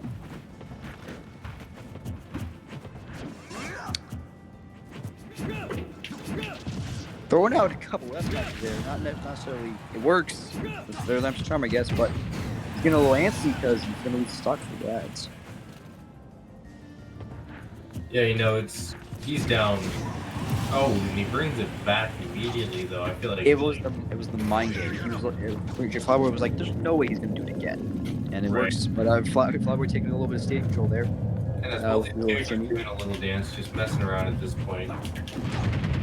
But to be fair, there might be a little bit of delay with players. I'm not sure, especially with the new online climate. They could always be, testing it out the waters. But as we get back into it, it's percents are even, but it's scary for Ronan. He can die at 80%, so he's gonna have to be careful. And getting a little punch there, not bad. Not the mix-up with the double H dance, not gonna be enough. Gonna get punished. He's off stage. It's scary. He's dead for it. You know, and this just Meta Knight's one of those characters I never expected to really see, like, to be like a counter pick per se to a character like From, but that recovery is just Definitely scary. Oh, and the air dodge up is gonna be caught, and he's dead. From like one interaction, 3 hits, he's dead. You must yet to learn. Flowerboy, 3-0 over Ronan with Meta Knight. You know, I never expected to see a Meta Knight in tournament, let alone for 3 games in a row. Good showing from both these people, and Ronan is in 3rd place regardless of where the tournament ends today for him. He is going to be sent over to losers finals, while Flowerboy moves on to grand finals. You'll see him later. And so now, I believe the only set we have left, the only set we can go to now, is Adge versus Law. You know, Adge versus Law, this is what I've been looking forward to, like, ever since I saw them in the same side of losers. I think it's going to be very good, but I see it going both ways. I think it just depends on who plays better that day. If Law's up to the challenge of being a Wii Fit, or if Wii Fit runs away with it. That's fair. But as I am the one playing against Law, I'm not going to put any more input into it, and I don't expect any from him, so... Law, good luck to you. Yeah, good luck. Yeah. I'm trying to get someone else in here to commentate, but yeah, you're not commentating. Yeah, and I didn't think so. Yeah. If you pull Reggie in or Harry, he is a good commentator. Okay. Ronan, are you commentating? Oh, geez. Can we have roll commentary? You can if you want. Spirit just moved me in here. Okay, then you're commentating. Nice. I'm commentating. All right. I'm gonna say yeah to everything you say, though. I'm not commentating. I'm playing. I'm gonna say yeah to everything everyone else says. Huh? Okay. I don't know how to commentate. I'm not good at commentary. I'm not good at I said I didn't really want to commentate. I just. Well, it's either you or Spirit. I'm pretty sure that's why Spirit moved me in. Yep, I would agree. Have fun. All right, Adge, let's do it. Dude, before we start, do you want to go randoms? Genuinely curious. No. Okay. That's... It's losers. It's a best of 3. It's like I get the idea, but Spirit, are you commentating? Ronan, is Ronan not? I'll commentate. Okay, good. So I'll just be mute here. he just want to double check and make sure he didn't send Ronan in here with like no instructions. Alright guys, well I'm gonna hop out of here. Good luck to you all. I'm looking forward to our matches. They're always fun. Yep. I'll catch you guys later. All right. Alright. So yes, as you heard, our matchup coming in hot is going to be Adge's Wii Fit versus Law's Fox. We are most likely going to see. We've seen in past game in tournaments, Law's Fox just dominated against Adge trying to ledge plank, and it looks like we're most likely going to try to see that again from Law, and we'll see how well he can perform, if he can dominate again, or Adge is going to have some sort of he could be coming in as like a powerhouse. Might run away with it. We'll see. I was gonna say yeah. Oh no. Ronan, just say things that you think are smart. How good is this matchup? Ronan, just say things you think are smart. I think that. Now, I think. I will say, this is probably one of the first few matchups of the day where I can just be like, okay, yeah, Fox probably wins this matchup. He like most likely is even on Wi-Fi. I will say even on Wi-Fi, he's gonna win this matchup. It's just he's a good character. He has the capability to rush down and absolutely pressure the hell out of WeFit if he can get in, which is a simple task with his mobility, jump height, and mix-up potential. We do see Law on the character select stream. We're going to see if we see the Fox come in or not. Is going to be determined very soon. I think he's gonna play Fox. I think so too. It's just the formality, I guess. Or he did not play Fox. He did not pick Fox. That is true. I feel like if I had said he was going to play Sephiroth, he would have played Fox because Roth hates me. No, I was going Sephiroth no matter what. Okay. I was joking. Now, regardless of the character, I think Law just has enough matchup experience that he's confident enough with the Sephiroth to take out Adge with Adge's WeFit with Sephiroth. Do they play that? They might. They might.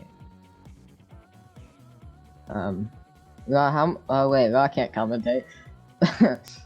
Nope, it's just us. And it's going to be a good set. I think it's going to be interesting to see how Adge combats Law's, attempts to keep him out of approach. We're going to see. Zonas really struggle against characters that are fast, and also Fox is an effector. So even if he does decide, I'm not going to approach, he can just sit there. Sephiroth is going to be equally difficult to deal with because not only is he still decently fast, he's going to have that disjoint.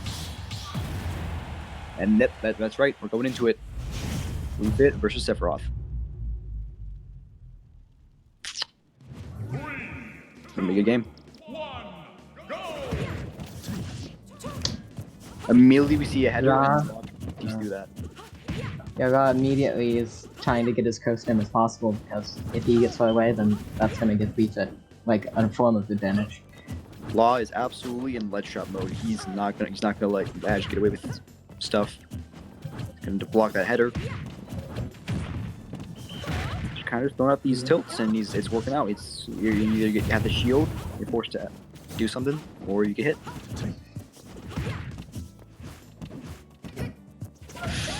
Little spaghetti there, but we see Adge back in the corner. Finally got back to stage, but now he's off of it again. Not gonna get the spike. It's a good hitbox, but you gotta time it a little bit, especially against time mix-ups. Header's gonna hit the shield, not gonna get the punish on the ledge drop. Jumping from ledge, lost. He's really using F tilt. Using that F tilt to swat at his shield, catch his landing. Trying to throw active down tilts to frame him. Some more anti-airing. Is that gonna kill? Oh, that was close. Law has a little bit of damage on him, but he's seen very dominant from Law. He's had advantage for a very long time. So we're gonna see. WeFit could probably take the stock with deep breathing. Absolutely, Law is Sephiroth's not a very heavy character, so he's very light. He's going to die to almost any deep breathing hit. Law being careful not to get hit by any down smash or spot dodge down smash shenanigans. Gonna keep advantage state. Sephiroth just kind of outranges WeFit in everything. He's going to with that really big disjoints, and the speed that he has with wing is absolutely insane. There's not a lot you can do besides just as a WeFit besides just throw your projectiles from the corner. And you might have some tools to if you get in, but against Sephiroth it's scary.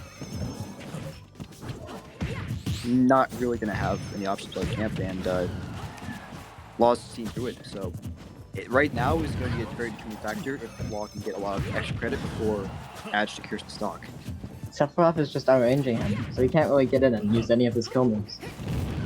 He's gonna have to, if he can't do that, he's gonna have to hope for a Sun Salutation. Yeah. which Law's not gonna let him get. But Raz not even gonna let him get it. Oh. And there we see it, the down air spike. Taking the stock, and he's now has, though he has quite some percent on, right to be alive, and that would have been commentator's He's curse. back to the classic strategy. He's just trying to pull up. He's very excited. Yeah, but he's when still he was down a fighting- stock. Don't forget. Right. Oh, nice man. Law kind of did just try squatting at fairly the something attempt like to approach. Yeah. Getting the jab, easily catching the landing. I just stuck to the edge. He can't get off. Yeah, he's sticking the ledge. It's hard for Sephiroth to hit it with a hard punish. He can get it down tilt maybe if he's quick enough.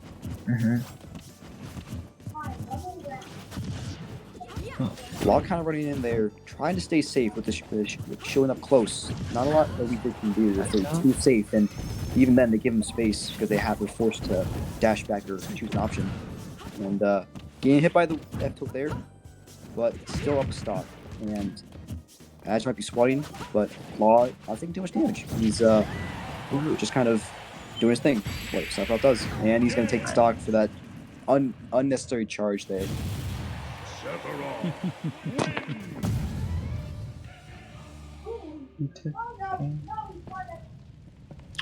So overall, I think Law was really dominant there. There was times where he took damage, chip damage from a little bit of zoning, but overall, Law was just able to get in and stay safe. Rack up percent just from ledge trapping, catching his options. And there were a lot of times where he would just throw it, Sephiroth and just throw out F tilts, and if it whiffs, that's fine. You're spaced so far away or on shield that it's hard to punish directly. Yeah, Leaflet could really honestly not do much then, except for use projectiles, which is what he did, and it didn't really work. Shutting down there he go.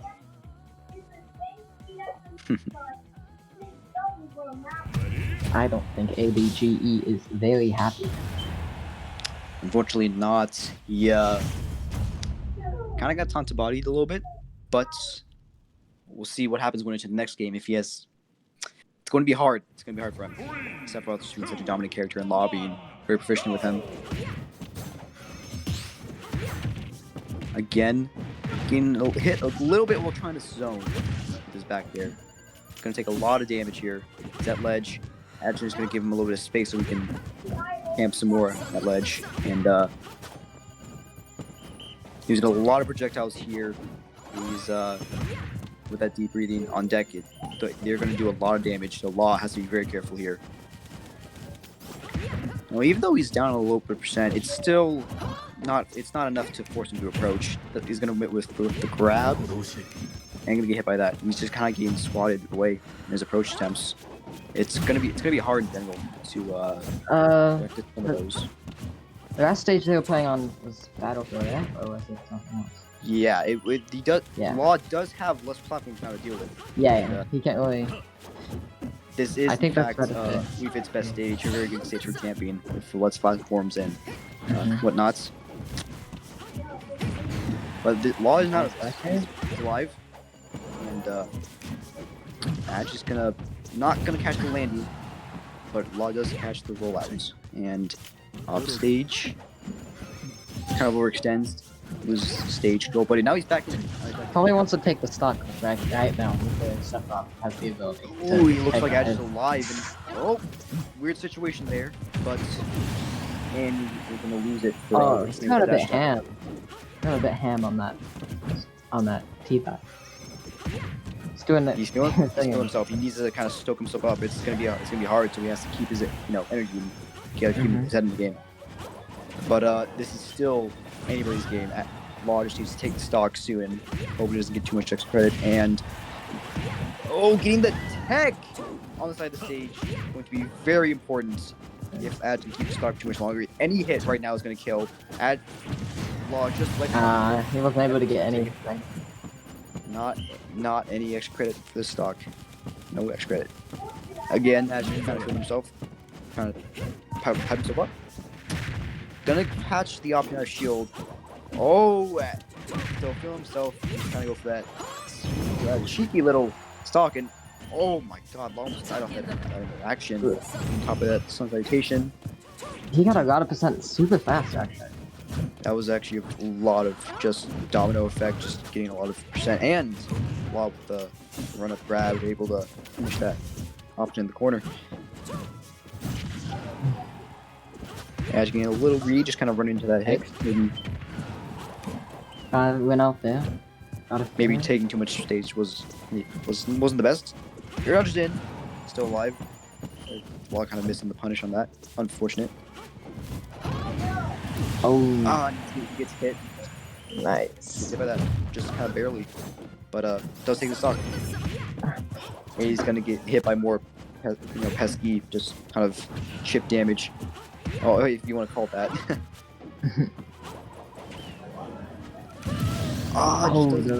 Just make it back. Very close, but not quite there. Now this is still anybody's game. Sephiroth's advantage stage is just being so powerful that he can basically take the opponent from 0 to anything. And Adge having a little bit of a lead here. Law just kind of taking a back step. Yeah, he's gonna try and keep that lead. You can't lose hope against the Wii Fit because they're trying to get in your head, and you just have to outplay them, and you end the game. Just barely missing the punish, getting hit by the F tilt with a lot of hitboxes on it, on all sides. I'm trying to hit him with that down air, but I don't know if it'll work that well on this fight compared to others. As you can see, he was able to tech it last time, and he's at a lower percent, so it's going to be a little bit easier and less potent. But anyways, now that we're back here in neutral, Lost facing more tilts on shield, not trying to overcommit, overextend anything. Making it very difficult for Adge to hit him. This is super even. Law reading the out.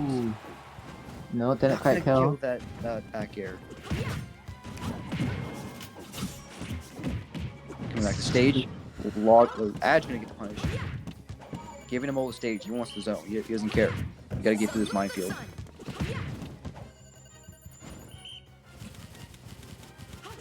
Oh, that was scary, that was very scary. got a very bad spot. No, that's it. And that should be it, yep. Caught him with the up game. Gonna take that game. Isn't it? Set, yeah. Oh, sorry, the score's not updated. I think that is it then, if I'm correct. Yep, Law took game 1, so that's it. Any words? Well, honestly, Adge really did have a chance that second game. He really did make it hard for Law to get in. That was probably his only hope of winning the matchup, and fortunately, Law was just able to seal the deal. Oh, there he goes. And yes, that is a 2-0 for Law.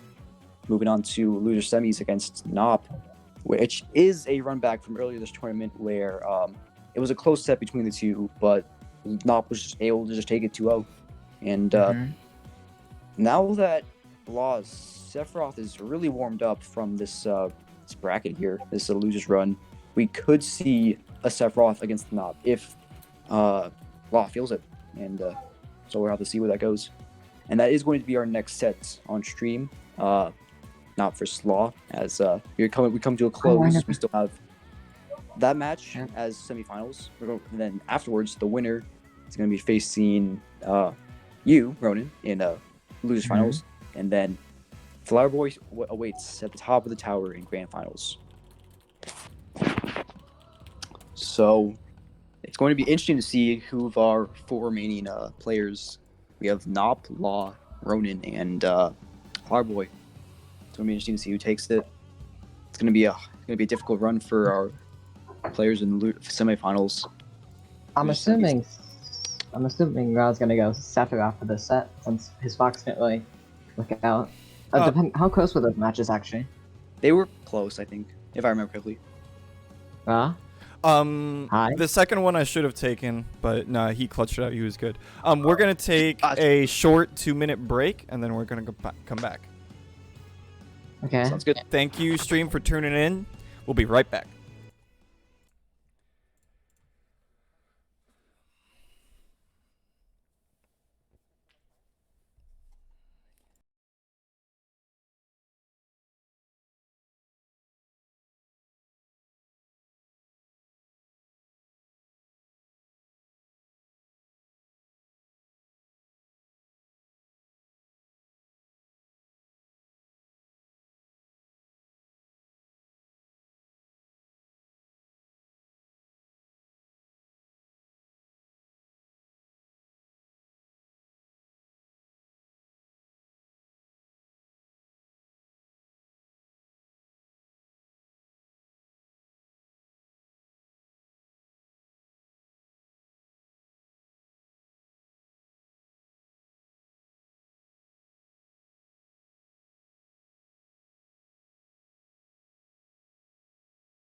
Oh, hi everybody, we're back. Oh, bye. Okay.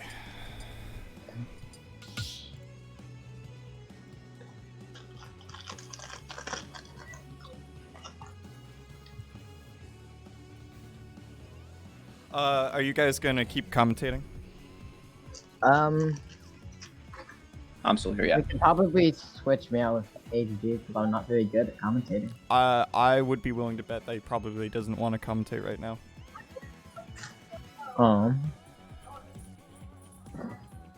Can I ask? Sure. Okay, 1 second.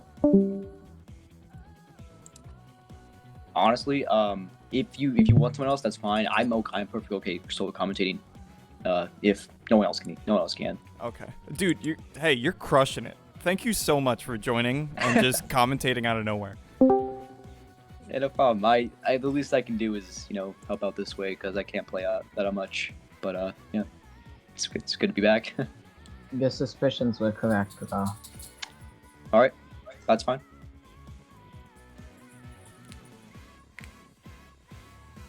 And no worries, Ronan. You're not going to be able to commentate to anyways. So That's true. Yeah, after I lose this set, then I can be on commentary for the rest. right. Wait. Wow, you're projected to win. I don't think Yeah. so.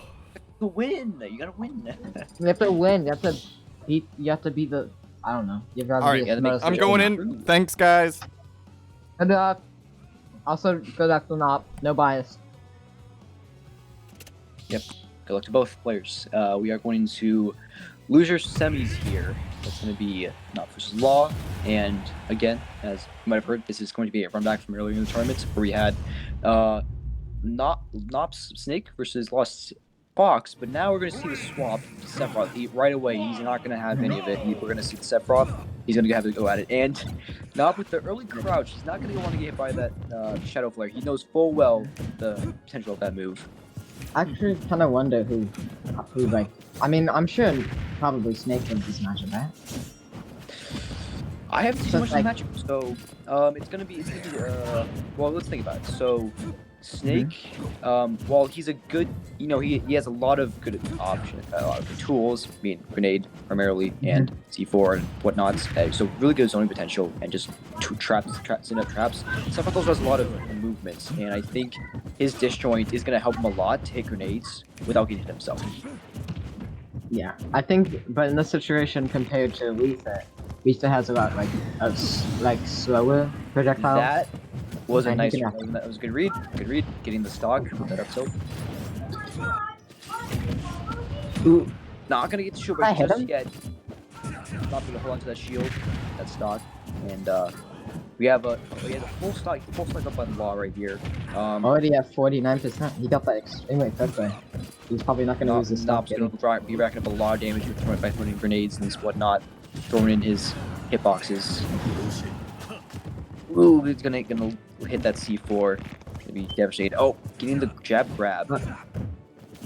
That might not have taken the stock, but that would have been huge. At least for, no. Position-wise? Yeah, absolutely. Yeah, he would have gotten more damage. Would have, that would be huge. That would have been huge mentality-wise too. Like if Law got hit by that twice. Oh, he's gonna lose the stock at 80. Sephiroth is extremely light, and it makes sense when you think about it. Making a very powerful character. So Nop is gonna be up 2 stocks, holding on to that first stock. Already got some extra credit. Like twice on And any extra credit right here is just like you're already a scholarship born student, But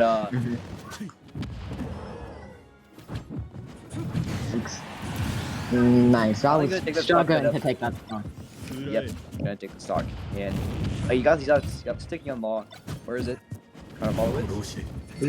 Kind of just Law held on taking to more that. damage. Oh, It's 70% on Law's last stock. This is rough. thanks.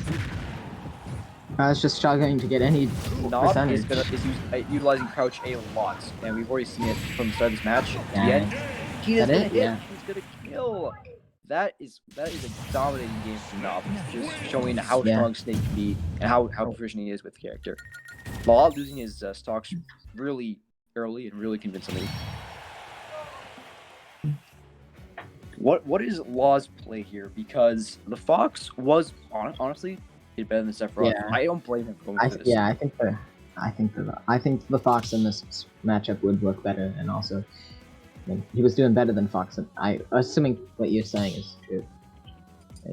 It did do better. First game, he couldn't close up the stock, which was unfortunate. Second game, his Fox almost did it, but Nop got to come back, and as we can see, There it goes. Law's going Fox. This makes sense. The Sephiroth was an attempt. You know, it had merit, but I think this could be a good He play switched for to Law. 10. It's important. It's important. It's mentality. But we're going to be seeing the stage soon enough. Where are we going? Yoshi's story? What story? This could actually be extremely good for Law because obviously Fox being a character who's extremely good at keeping his opponent in the corner. Well, it might be a little difficult, a little tricky to maneuver around grenades. Frame of grenade, obviously disadvantage. But outside of that, all Law needs to do is really maneuver around that. He's good. Instantly press the C4 down there. The platform. He instantly wants that C4 out on the platform. It just the C4 sitting there is a lot of pressure. And Law already taking 70%. Not being extremely Snake dominant. hits percentage so quickly. He just has a lot of moves that do a lot of damage, and they kind of flow together. Law catching that air dodge in extremely well. That was nice stuff. Not trying to read a neutral get up. Law pressuring that platform very well with up air. Not gonna lose the stock. That late kind of up tilt not gonna kill. Not opting to drop more grenades. Kind of play as safe as he can. He's a heavy character.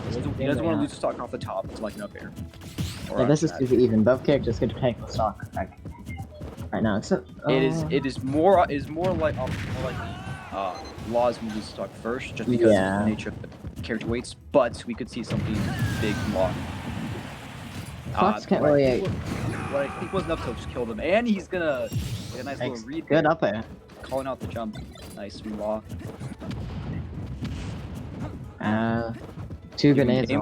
Most likely gonna see a dash attack approach. Gonna be a hard option to react to. Law trying something tricky with grenades there, but not gonna get it. Nothing too big. They're playing like super close to each other. They are playing very close quarters. Law is trying to get in and trying to play it, but Nop's okay with it. Nop has stuff to deal with that. It's not the easiest, but we got jab up to it right there, doing a lot of damage, and kind of putting Nop in the lead. He hasn't felt inclined to approach too much, and he has the option to die. And now more than ever, especially now that you can take the stock.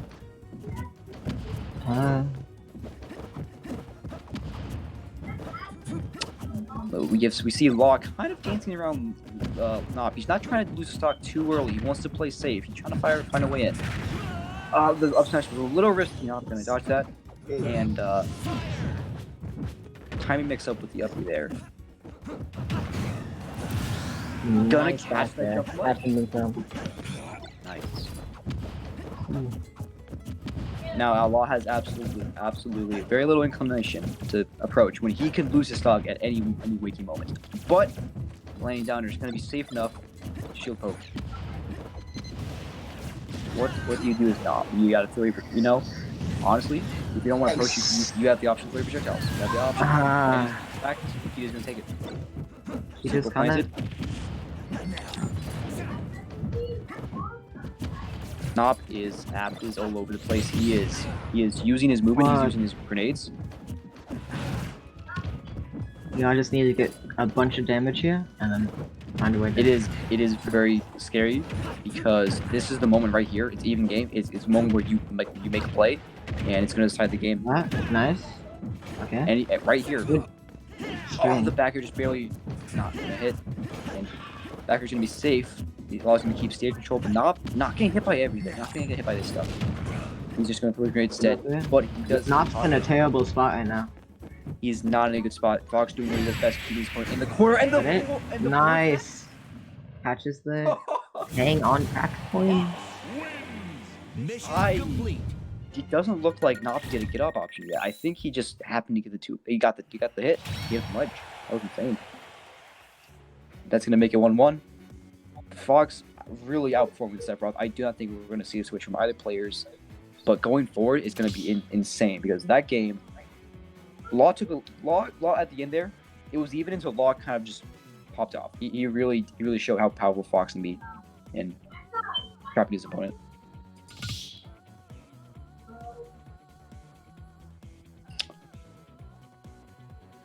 It's going to be interesting to see how Law continues to do with grenades. Fox being not the character with the most disjoint, so it's going to be tough at times. He's going to have to mix and grab, going to wait things out, maybe even try to hit Snake around grenade altogether. But Nop is doing a really good job at throwing grenades where Law kind of wants to be, and Law's doing a good job at avoiding them. So it's kind of a duality of where do I have to stand versus where do I think he's going to stand. And where's he going to take space? So that's going to be really interesting to see how that plays out going forward.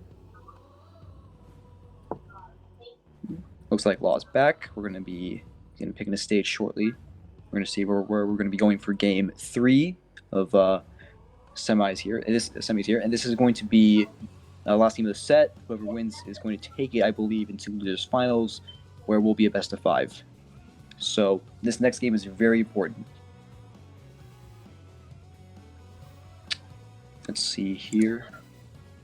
All right. We'll begin into the next match very shortly. But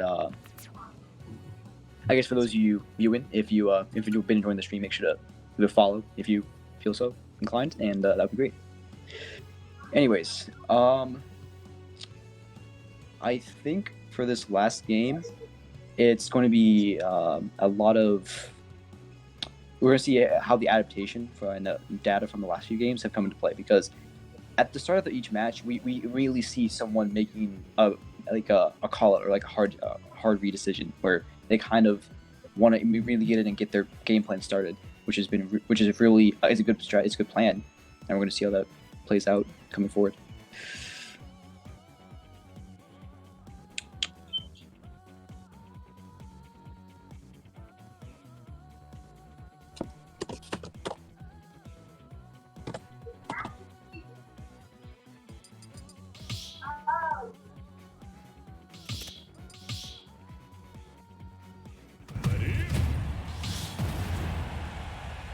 And it looks like we're getting right back into it. There you go. Game 3, Fox versus Snake. Now no character swap as suspected, and really this is exactly what I expected to be seen. We are now on small battlefield. He's immediately taking a advantage. Getting a lot of damage there. 50% already on Law. Blowing some grenades. Law's gonna get hit by that. Gonna get hit by some more grenades. He's already at 89. Nop getting a follow-up off that grenade, which is really nice for Nop. And gonna air dodge up. And that's the hits with the up tilt. Catches the nair. Just a little misspace there from Law, allowing himself to get hit by that. But this isn't over yet. Still early game. This is the moment where like he decides if he wants to take the stock, get the stock, and keep himself in the game. Not gonna get hit by these grenades that easy. Gonna throw it, but trading is not what you want here. You are down. You do not want to trade with Snake here. We're rolling in. Unfortunately, he's gonna take a lot of damage for that. He's gonna take a lot of damage. He's gonna find his way in though with the nair. Charge almost getting. Kinda.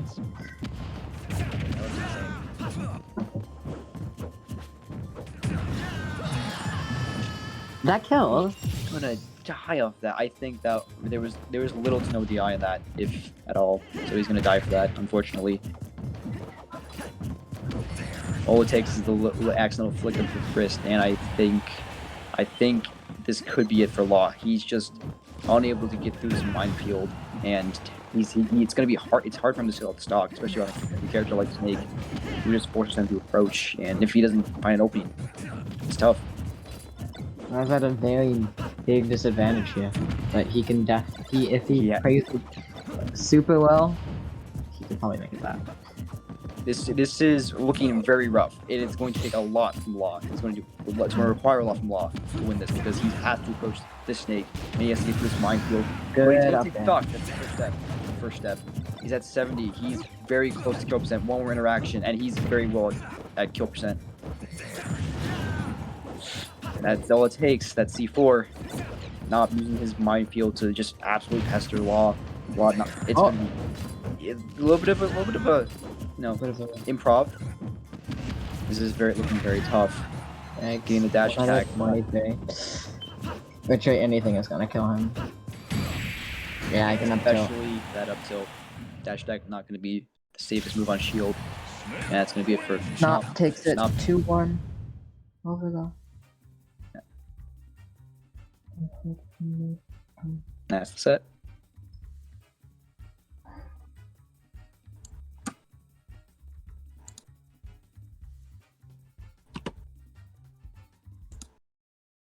I would say, I think not at the end there, it was less of a mistake from Law, but more like Nop just played extremely well and just did not let Law have an opening. He just didn't let him have a chance.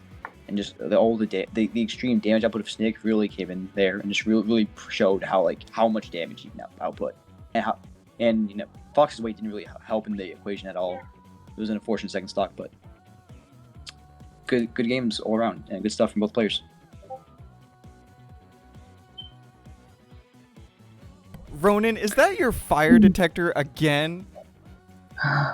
You just scared me so bad. Ronan. I don't know. Fire alarm on stream? Fire. Oh my word, Ronan. I'm not changing the batteries. I haven't really been paying attention. I didn't even notice. Alright, Ronan, get in here. Yes, we are Oh, for losers finals, second to last match of the tournament. We're going to be seeing Ronan versus Nop. Nop is playing hot, but Ronan's coming out of winners finals after losing the Ronan Flowerboy. is coming out of losers because he is a loser. This is true, according to law. This is true. Come on, I'm nah. basing my information. All right, Ronan, you gotta get out of here. Sorry. He's made this far in tournament, so Okay. he will be going up against Nop here. So Did they play earlier? Was Ronan the one who sent him to losers? no, that it was Flower Boy. Okay. Ronan just kind of went through winners until he faced Flowerboy. So they were both sent to losers by Flowerboy. Interestingly enough, who waits for them in grands. But Yeah, I mean, Yeah. I think I've seen this matchup before, and I'm pretty confident that Nop takes it pretty like I don't want to say easily, but consistently. convincingly, he's gonna have a pretty he's a lot of good tools against Ronan. So it's gonna be hard. It might be hard for Ronan to. Especially if he has to approach, if he's down, if he's forced to approach, it's going to be very tough with the minefield that Nop plays down with Snake and then grenades. So he's going to have to hopefully get a strong lead, or maybe get something going for him. I think I said this last week when Nop won, but to quote TSM Charles, Snake is one of the best characters once he gets a lead. Like when he has a lead, all right, good luck. That is so hard to play against. And I'm not saying that because of last match. I'm saying that just because legitimately that's one of Snake's best attributes. Yeah. TSM Charles being a very reliable source, being a very consistent member in the community and a commentator. But again, a very, very true statement. It is going to be hard getting against Snake. So it's going to be a very fast-paced match if Snake dictates it. But if either they stocks should be dropping like flies, or we're going to be playing a very methodical game, depending on how it goes. I could see either way. I think part of it's going to come down to, is Ronan good enough to space his sword so that he's not hitting grenades constantly? Is he going to play like we saw Flowerboy did with Cloud, where he doesn't really approach all that often? He's not scared of Snake. I mean, it's really just going to come down to... I think the onus is on Ronin for how this is going to turn out. Honestly, that is a very true statement, because we already know Nop is going to be playing on his A game, and so it's going to be up to Ronin to see if he can keep up. So getting right into this, we see early on in the game, Ronin with a little overcommitment, trying to catch something in the corner, but not able to get in. I'm loving these jab ones that Nop has started using a lot more frequently. It's so hard to actually react to what he's going to do next. He can do jab 1 up tilt, jab 1 grab. It's just such a good mix-up. It is a very strong. It's hard to true combo into anything specifically at into a higher percent, but it is a very good tool. Think of it as almost like a frame trap, where like if you pick the wrong option, I can catch you. Okay. I was gonna say not safe kill. I was surprised that we got the sparks there. Oh my word, Nop. Catching the roll in, not gonna be safe against rolling against Snake. Nop just knows. Again, I think we said this last time, but let's get it trending on Twitter. Nop knows. Just all the reads that he gets on people. It's crazy. He just knows when you're gonna roll, when you want to roll from ledge, when you want to just regular get up. Crazy good player. It's the mind of a Snake player, and right now we see that he's already gained a substantial lead. Not only being stuck up, but getting a lot of extra credit on stock. This could lead to the kill. Gonna armor through that or hit that hitbox. There's something funny about a Snake sitting on the platform, just spinning Nikita in a circle. And that's gonna catch him and take the stock. It's gonna be hard. It was a hard take an option there and not get caught. Yeah, honestly, I think the only thing he might have been able to do was roll to the right, but even then, I still think he would have got hit. Wait it out and time your invincibility, but even that's extremely difficult. Even that's a little difficult. Oh, he wanted to end it all. Nop. Nop. Ronin has a family. Come on. Oh my. Nop. Again? No. Nikita. It's gonna catch him. Yeah. He's dead. There's not much Ronin can do when Nikita's out like that. That was a very dominating game from Nop. Game 1 takes it with 3 stocks. Oh, wow. Right, Nop. Okay, he honestly, he looks a little bit like he's playing mad after that last set. I wonder if he got frustrated dropping a game. Because I'll be honest, like, I didn't think he would. Possible. But honestly, amazing stuff from him. I think I think part of it might be from it's a duality. Do you want to be the player coming in hot from losers, or do you want to be the player chilling in from coming out of winner's side? It's true. Yeah, Flowerboy is really. I hope he's playing Elite Smash right now, because if he's not, Nop's gonna come in like a truck. You gotta stay warmed up. You can't really be playing offline or in training mode to stay warmed up. Yeah, it's a little different, but you gotta do something. Man, it's so weird. That's one of the big reasons I don't enjoy playing quick play, because the little like waiting in between matches where it just puts you in like an offline scenario, it's so jarring then going back and playing an actual online match. It makes you like drop your guard. It puts you in like a false hope, like, oh, it's I'm in a training room, this is fine, and then you're gonna do an actual match and it's nowhere near as good. It's not even close. It's nothing like offline. And shoutouts to Nintendo for making online worse this most recent patch. So who would have thought that they could do that? Really, really interesting. I haven't played in a while, but I think I booted up, yesterday or something. I booted up quick play and definitely felt something in the air different. Something was definitely different. So. Well, so from what I gathered, is there something going on? I don't know. From what I gathered, it looks like they added a random verification thing that happens mid-match, and that's what causes the dramatic lag spikes and the higher input delay. From what we can tell, They added that That's to so prevent all weird. the mods and the cheats that people do online. Oh. That's from I've what we actually- can tell. I've seen a drastic spike in usage of mods over the past few months or so.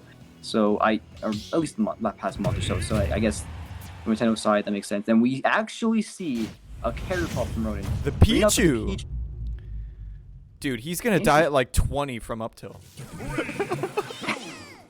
You know that is the yin yang in this matchup. You die at 20, you kill at 20 if you can. Wait, If this you- is really no. interesting coming out from Ronin. He picked not only Pichu, a super light character, but he also picked Yoshi's story, a really small stage- stage. Where you kind of die off the top at like insane percents. You definitely don't want to be caught off that top platform with any sort of up air or up tilt from, any sort of move from Snake. Like, he's in kill percent. 100, like, easy. Low key, he is. Yeah, no, I hear it because like, yes, you have the potential to kill Snake, but like, Okay. This is huge. Aw, Ronin needed to side close effect. that. When they were down the blast, and I'm like, there's no way not making this back. I don't know what resource he has, but he did. It's insane. Again, hashtag Nop knows. He knows the resources. He knows how to get back. And he's just falling off stage. Oh my gosh. He's not scared to go off stage. It's weird because Ronin might be able to use that. He might be able to get some stocks with down air breaking Cypher if he can. I don't know about Cybe there. That. Interesting Not gonna be pick. able to check that. Didn't snap ledge. Might be because of the delay, but now we're going into this next stock. We're gonna see how much credit Nop can get. Nop off stage. Ooh, gets it back. He's still in the corner. Ronin with the side B into the corner to allow Nop to take stage control. Not sure about that one. I have to assume it was a misinput, but regardless, still not too bad. Looking too bad for Ronin. He still has a lot of room. I hope he knows that he's just doing percent to himself. As much as as good as a move it is, you do hit yourself if you do hurt yourself even if you whiff. So you have to be careful with that. Okay, does Pichu have a This better is a kill pretty- throw than forward throw? I don't even know. This up throw, I think. But again, the thing is, he's at kill percent because He's at kill percent to but- like almost anything. because now he has rage and they're still on Yoshi's. Okay. I'm pretty sure up throw kills. Maybe. I know Hmm. Pikachu has an up throw that kills, but I don't know if Pichu does. I could be wrong. Okay. Ronin, you gotta take a stock. Come on. Losing the stock at 100 was rough. Okay, no thunder. Gotta take a stock, Ronin. Come on. We believe. Hashtag maybe. Okay. Honestly, I think even back throw might have had a chance to kill because it's stronger and it rolls you backwards. So, but regardless, when you finally take stock, kind of just scooting in there. Okay. This is really odd gameplay coming out from. Oh my gosh!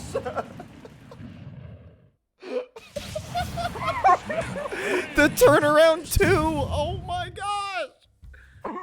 Nope. I think that counts for 2 games. Ronin, you lost. You're out. All right. So we're moving on to grand final. Oh my No, but gosh. that was an insane play from Nop. I'm like he knew this idea was coming and he just took Ronin out. Ronin, I think you gotta switch off Pichu. After that, it's not the play. That's not the play. Prom did better, right? Like, oh my word. I think the idea had potential. It was just unfortunately he wasn't able to take the stock. That was the unfortunate part. He just wasn't able to seal it out. So that really put him at a bad spot. Yeah, especially when you're playing Pichu and a lot of your moves are doing damage to yourself, and it's Snake and he trades all the time. Like the moves you want to use, you hurt yourself. You're not going to be able to beat Snake, and you die at like 100 as like we saw for the second stock. Like, yeah, I really think being that far down with Pichu, like it's just over. You just lose. It was a very dynamic, a very explosive matchup, literally and figuratively. But I'm wondering who we're gonna see. We're gonna see from Ronin. game 3. I hope the Crom, but Yeah, he's honestly, gonna have to play very well to be Nop. Okay. All right. Surprise pick. I think he's going Steve. Steve. Yeah, I think Ronan's given up at this point, and he's just gonna go Steve. I really hope he doesn't. I want him to go Crom, but I think he's just gonna go Steve. Here's the hoping. Oh, wait, hold up. He's selecting again. If you switch off of Steve, I swear, after I said it, okay. Okay. All right, it's over. I'm sorry, Ronan. I don't have faith. Not in your DK. That giant ass hurt box? Yeah, against Snake, who just throws grenades? Come on, bro.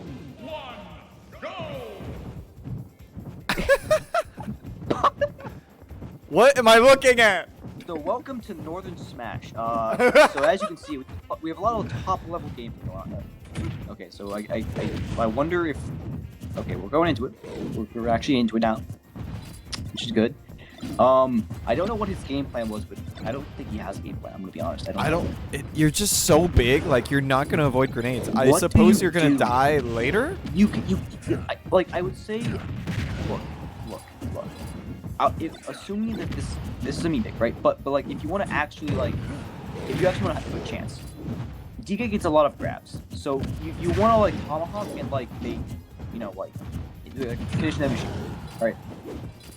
It's true. Do I think any of that's gonna happen? Probably not.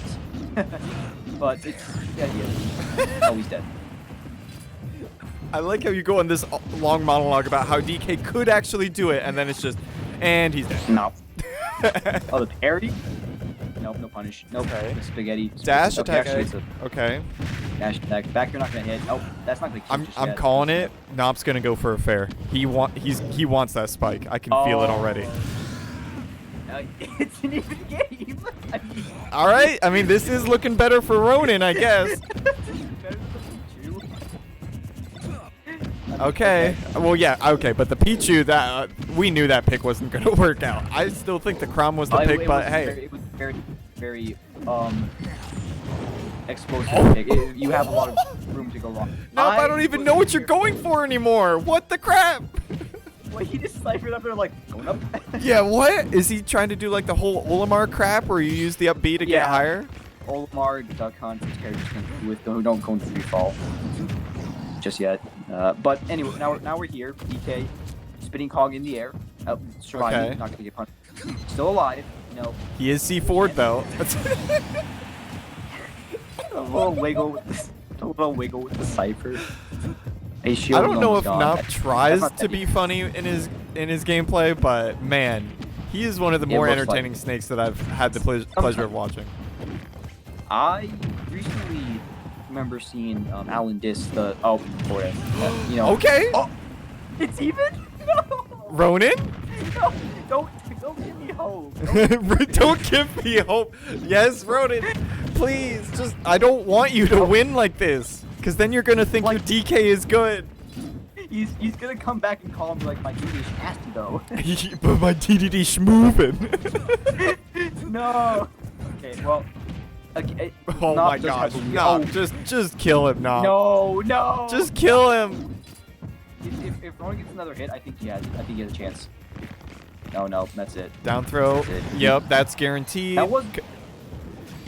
And he's dead.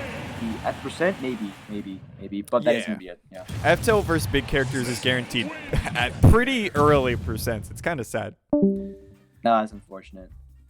All right, but yeah, Nop taking it 3-0. Thank goodness Ronan didn't win with the DK. I will say, not for the 3-0, but Ronan made it entertaining at the very minimum. True. Very true. I will give. Anyways, going into grand finals. Yeah, we actually have Flowerboy now going up against Nop, who's made a pretty insane losers run, only losing to Flowerboy so far, and yeah, we're gonna see how that plays out. He's dropped games here and there, but then once he drops one game, he just plows right through you. He says nope, no more, and then you just decide to it's over. Nop even types banana in chat. Thank goodness that Nop plays with us. You're awesome, Nop.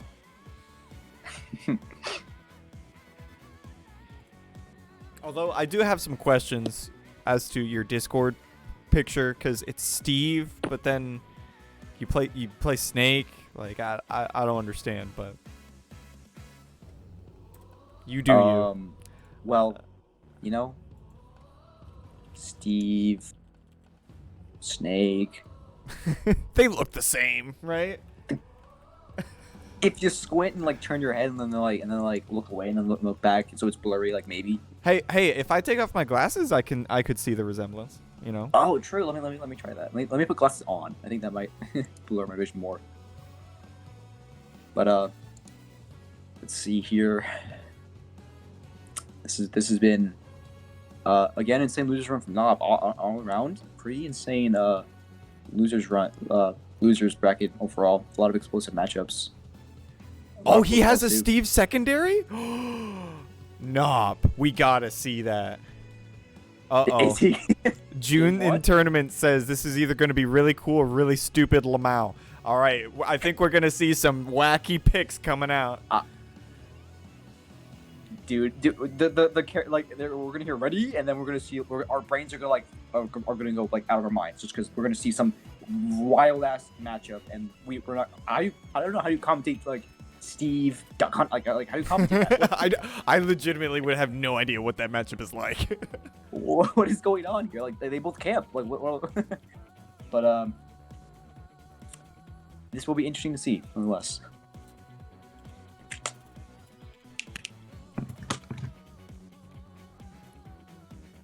Oh no. And Nop gives the thumbs up. Oh, what are we in for? This I have a feeling that it's gonna be I feel like there's gonna be a Steve somewhere. Somewhere? Do we not know where? Oh, that's not good. Okay.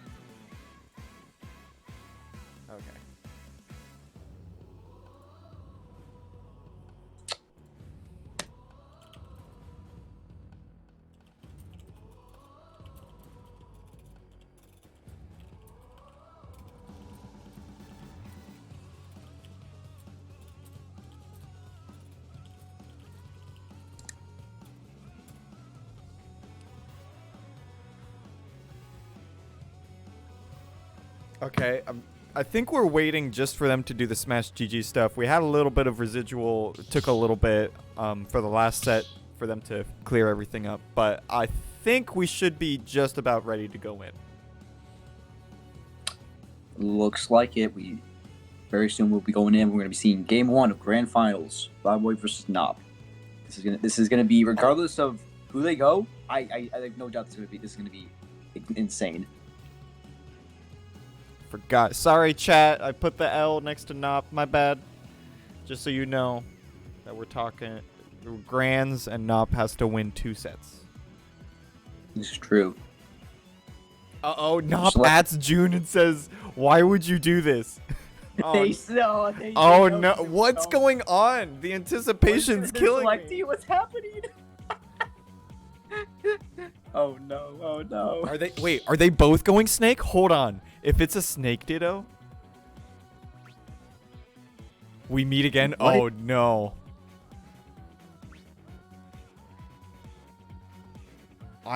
If it's a Snake Ditto, I'm so excited. Yes! Oh! Let's go! Let's go! That's what I gotta say. Let's go. So now I've used the term explosive loosely before, just to kind of describe how fast-paced these matches can be. This we could see anything. Literally anything can happen. Anything can happen now. And they start out with the box. Oh my gosh! Oh, what? Flowerboy trying to assert dominance within the first 10 seconds, bro. Calm yourself. What happened? This is exactly what we wanted when we said we want Snake Ditto. This is a Michael Bay movie. The item drop sound. Oh my word! The only thing that would make this better is every time they get a hit, it like does a little slowdown. It almost sounds like melee shine. You know what I mean? Like that drop sound. The little clink of the shine, except it's a grenade. Yep, a grenade. Oh, jab grab. Oh man, he Nop wants trying to something. He mix wants- him up. Trying to get the neutral get up. Not gonna get it though. Fortunate, a little late. Still getting the grab and the rollout. I think if I'm Nop here, there's so much pressure. Because if you lose to Flowerboy, who hasn't played Snake in how long, like, come on, this is your main. It has to be hard. All right, no pressure. There's no more pressure. No, the pressure's gone. Pressure's gone. He has shown that he is the Snake. The dominant Snake here. Look, so again, that was like, wow. Okay, but I will say now Flowerboy kind of has to get in. He has to find a way to get in. And this is not Snake's strong suit. Absolutely not really. No, he has some tools that if he has a few tools, but like then again, it's a Ditto, so it's a very weird spot where like, okay, stay stuck. Okay. Stuck. That's the first step. I mean, he's still down in stock. He kind of needs a fair. He needs a fair. He needs the Hail Mary. It's gonna be really hard to grind this out, especially when you're just gonna be trading like crazy. What a combo! Oh, that was a nice conversion. That was a nice conversion. Yeah. Just the awareness to know that the grenade is going to explode right as you grab him, so you can get the back air follow. Yeah, in fact, being such an huge active hitbox, makes it a little bit easier on yourself. But that's gonna be some good damage for Nop. Oh man! Getting the spike, not on stage though. He gets the spike, yeah, but luckily Nop was not far enough away from the stage to die from that. Yeah. Oh, man, that's gonna be it. Nop taking game one. Ooh, We man. could see it. With the dominance that Nop showed, we could see a reset in the near future. Okay, here's my worry. I have a feeling that Flowerboy will want to try to show that he can still do it with Snake. He's gonna be persistent. Yeah, and just stick it out. Because the last time he did a Ditto, it was the Sephiroth Ditto. Oh, see? He runs it back to PS2. Oh, Back to no. PS2. Still the Snake Ditto. Let's go. This is great. Who knew we would be seeing the Flowerboy's Snake this tournament? Box. Hey, you got a homie box. Box. Flowerboy just wave landed with Snake. What the? Oh my god. That is not a Snake maneuver you expect to see. Wow, he's dead. these guys are just going so He far might off be. stage. Nope, no it's back. He's gonna be safe. Fine. I thought for a second I saw him sniper off stage, but no, we're good. We're back on stage, and we are gonna dash attack into a shield. Not a shield, not gonna work out. Not Using the knowledge that the grenade was there to know that he's gonna roll out. That was insane, and he takes the stock for it. wow. Nop is up stuff.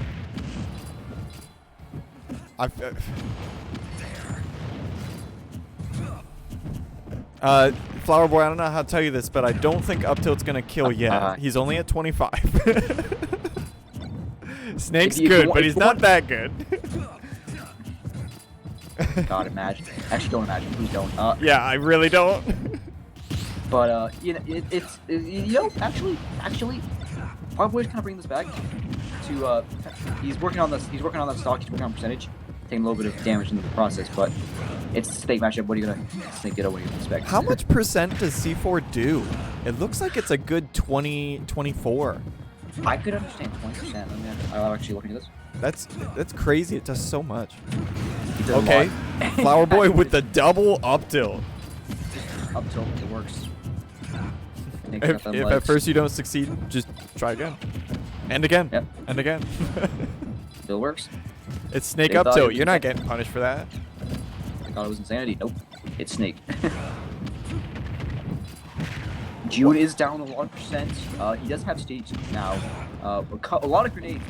Just curl towards Nop. Okay. Nop's gonna take a lot of damage with that. Oh, that would have been nice. You had the read to the right. Okay.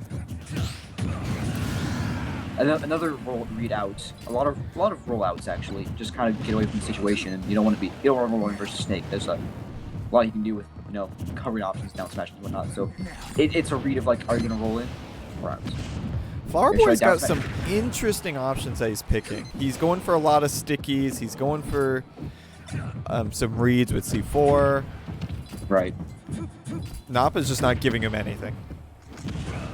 No, he isn't. He really isn't. Was Nop trying to F smash a grenade? I don't know if that's worth it. Because yeah. But we are actually now it's down to the last stocks. Still anyone's game. You see a lot of grenades everywhere. This is a battlefield. I thought we came here to see a good clean fight, but I guess not. Yeah. Nah, it's Snake. He ain't doing a clean fight. He's doing anything he can. I guess he did bring grenades and rocket launchers and a lot of stuff, and he also left the fight. That's gonna take it. Game 2. Wow. Yeah. Mission accomplished. Not flying through this. He's just dominating right now. Flowerboy's doing good, but he's not able to keep up with Nop.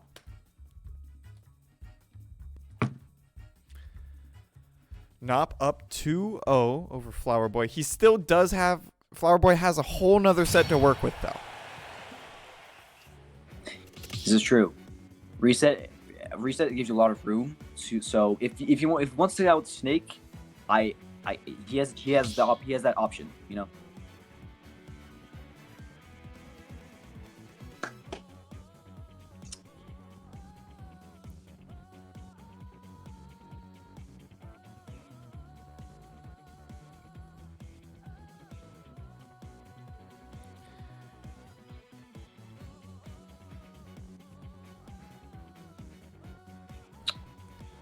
So actually looking at it, it looks like C4's explosion hitbox actually does 17%. So that's almost 20, okay. Which is a lot. And that's gonna be good to know going back into this another Snake Ditto for game 3 here.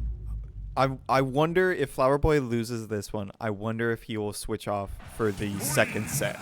I kind of think he won't. Oh my gosh. The gentleman's box. And then they're off to the races with the grenades and everywhere. Punishing the dash tag on shield with dash tag, it's gonna have that range and frame data to actually be a good punish. I swear, I'm seeing more fair coming out of these snakes than I ever do with any snake. Even right there, and like kind of trying to cover options in front of him. Like it's. Oh no! You never want to see an SD, regardless of what side you're rooting for. It was real. It was early too. It was. That's not the best, but it's still a game. Anybody's game, especially if Nop gets a fair, which is gonna spike off stage. You got a couple grenades. Gonna lock in shield because he grabbed.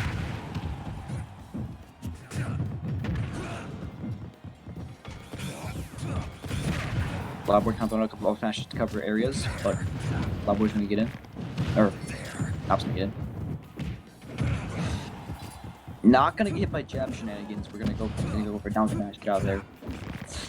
Yeah, not gonna punish the up tilt on shield. It's off stage. He's dead for that. Nop is still in this. All you do right now is he saved me from commentators, I guess. But Nop is down stock against Flowerboy now because of the SD from earlier, which is unfortunate. But Nop still has potential to bring it back. He really played dominating enough game 1. So I think no sticks to it. It's kind of amazing how Flowerboy is just completely turning this around. He's up by such a significant margin after losing those first 2 games. And honestly, I think it's because Nop lit up for a little bit. He let up for a second, and Flowerboy just took it all the way. To be fair, Snake Dittos are very volatile. You're doing so much damage. Everyone's taking damage, and at a lot of damage very quickly, and with the amount of kill power potential Snake has, very fast games. Let's see. Kind of just want the Nikita kind of hitbox in the way. and another explosive on top of everything else. And Nop taking a lot of damage here. Harry dodges into the up tilt and is gonna lose. Probably take a game. Okay, this is starting to look a little better for Flowerboy. After taking a game, now I'm thinking he probably won't switch off. He's way too invested right now with the snake to switch off just like that. I would agree. Do you think we see a pure PS2 set? You know, I would not doubt it if they run it back. That honestly, it's a very neutral stage where obviously they're the same characters. They both benefit off it in the same ways, but it's just a good stage. So I completely see that.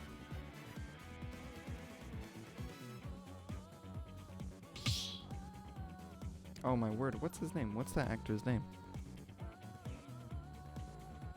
Dang, I'm having a brain fart. Which one? No, you're breathtaking. Oh, Keanu Reeves. Keanu Reeves, thank you. Yes. I don't know why I couldn't think of it.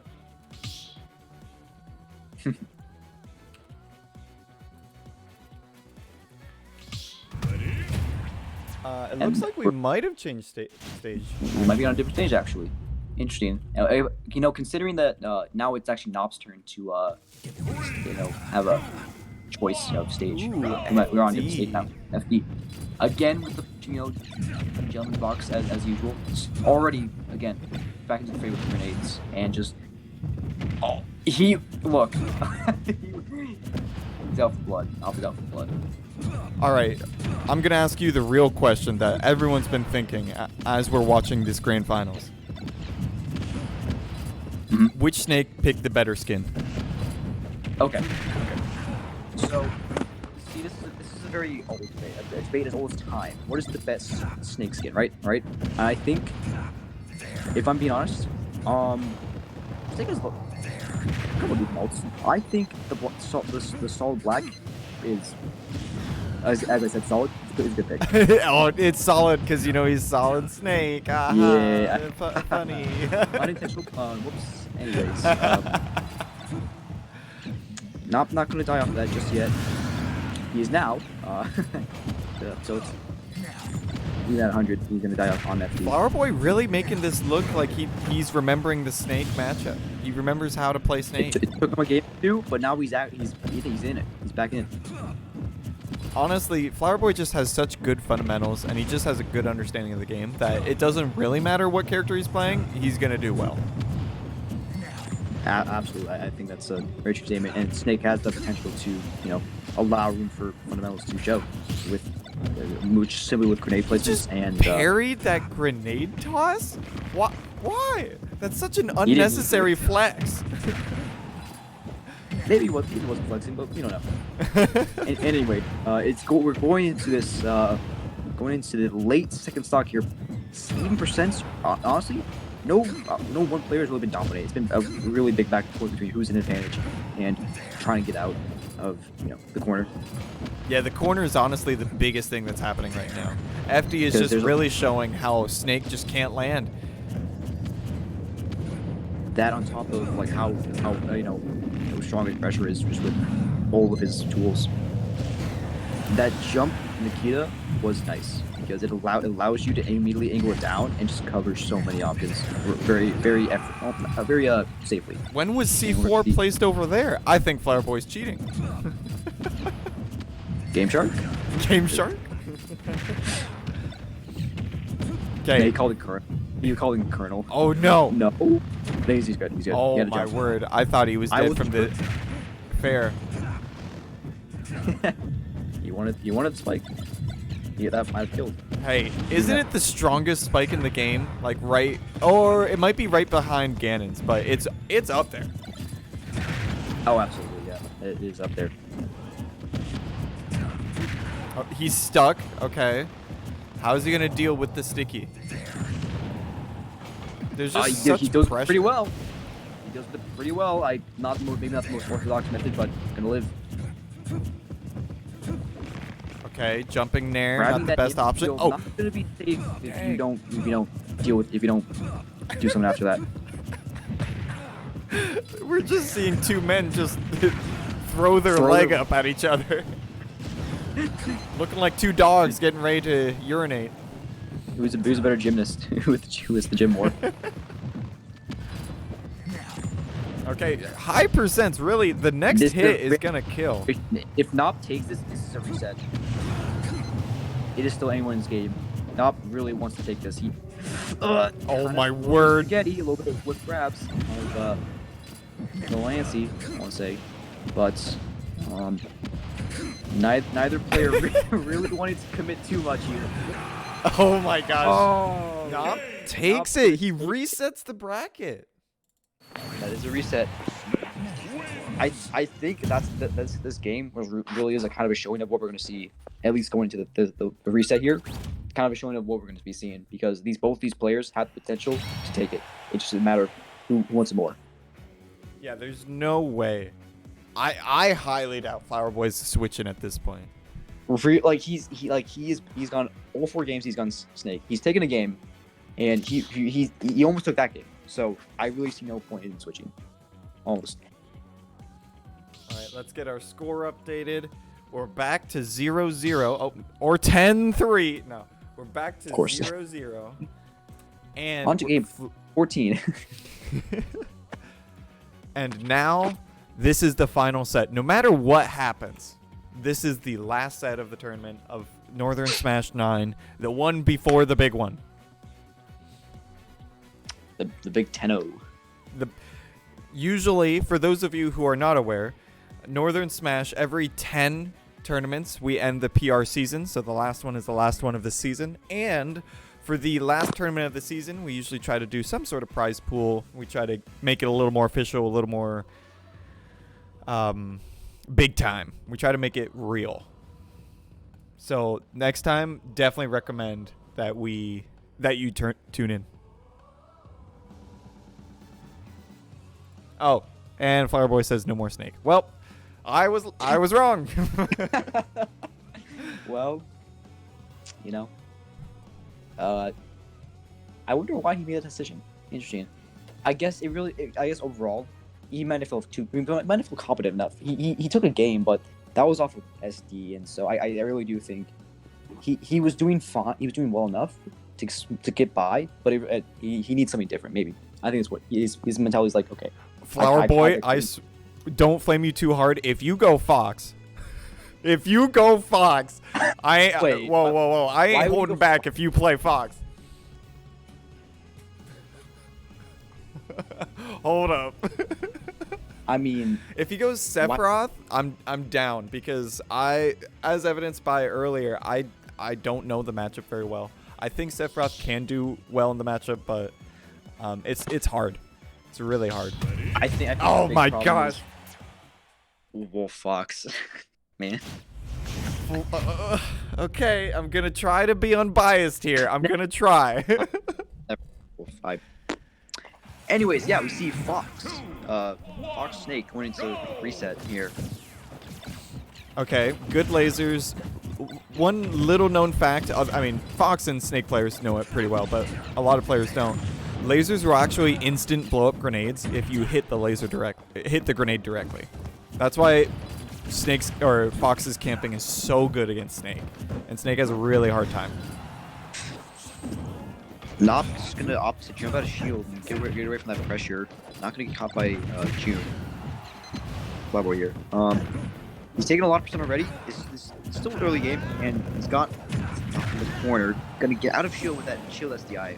By what we most likely saw. Catching the rolling, not gonna get too much off it, but he's Flowerboy back in the corner. Yeah, Nop has him at high percent. Almost anything Snake does is gonna kill. That would have been insane if something happened there. It almost looked like the train saved him. Yeah, no, up smash wouldn't have killed at that percent. No, it didn't spark, but yeah. It almost did. It looks like it could have. Was at that percent. Oh, is he dead? I just barely made it. Not taking the back here. Not okay, good first stock coming out from Flowerboy. He's really got to try to hold on to this stock. It's going to be extremely tough considering he is a Fox at 190 against Snake. Yeah, but there's a lot that's going to kill you. he could probably breathe on you and you know, perish. But it's Yeah, that's definitely gonna kill. You're dead. You're exploded. Yeah. Timing mixed up was honestly pretty good, and bottom take a stock. Now we're back to even percents. Okay. Honestly, Flowerboy's throwing out a few too many moves. He's hitting the grenades, and Fox cannot afford to be hitting grenades too much. Nop's trying to get crazy here, but you know, Flowerboy's gonna get a good combo. Nop feeling the pressure, air dodging off stage like that. Definitely don't want to see that. It's off stage. He's taking a lot of damage. 1%. Good catch with the up air. Wow, he knew exactly where he's reversing. Oh, yeah. Fox has that jump height to get up there and pressure him. Can't just sight for freely. Back here not going to connect. Up tilt a little early. Oh, that up air would have killed if he hit it. Nop really trying to find the stock. June doing a really good job of evading these things and getting a little combo. Kind of nice. 50%. He has a lead here. What does he do with it? I think Flowerboy has very clearly realized that Nop really likes the air dodge when he's going against a Fox. He air dodges out of dash attack, up tilt. He's got that habit, and I think Flowerboy has scouted it out, and he's really abusing it. Nop just barely evading Flowerboy's range, and you're getting the back air somehow.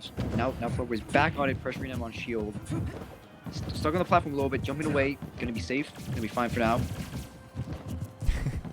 Shooting the laser, getting some extra percent. Not getting a little too antsy to throw a grenade. Not wanting to lose, any sort of stage he has just yet. Oh, he tomahawks shields in. A little risky, but he does. Yeah. Yeah, rolling in. It's really that really beats that back air ledge pressure. Oh, he didn't want to land on stage. That's unfortunate for Nop. June taking game 1 with Fox. Much more dominant than pretty convincing win. Obviously better for me, a little bit better. Oh wait, I gave it to Nop. My bad. No, Nop. Sorry, bro. You don't get the one. Not yet. You lost that one. Sorry. All right, Flowerboy. Not a bad Fox, honestly. It was anybody's game, I think, for the most of the set. I think Flowerboy kind of got away and had enough of a lead. The thing that Flowerboy is good at is he's good at just abusing bad habits. And so he didn't necessarily get any super long true combos on Nop, but he did get a lot of just resets and disadvantage resets, and you just kept pushing that advantage so that Nop took a lot, even though it wasn't necessarily true. Right, and we're going back into it. Game 2, same characters. You see, actually now we're instead of PS2, we're gonna be seeing a small battle from now. Very similar stage, kind of funny that they decided that they wanted to switch it. It has similarities, parallels, but overall, I think so. It was Nop's pick. I think, might have. Don't think he would ban it, but anyways, now we're on Smile. He just grabbed him out of side B. That's crazy. He grabbed him. And yep. That's the stock. Yep, you're Fox. You're a light character. I think it's 5th lightest in the game. You're dying to up tilt at low percents. You're not gonna learn that.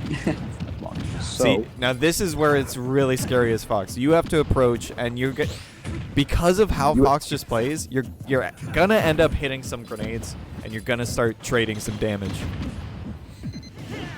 Okay. Couple of reflectors. Get rid of those grenades. Pretty good, but he's gonna keep Nop in the corner until he rolls. Until he gets a roll in. Gonna get the jab. Yeah, good jab. Good safe shield pressure.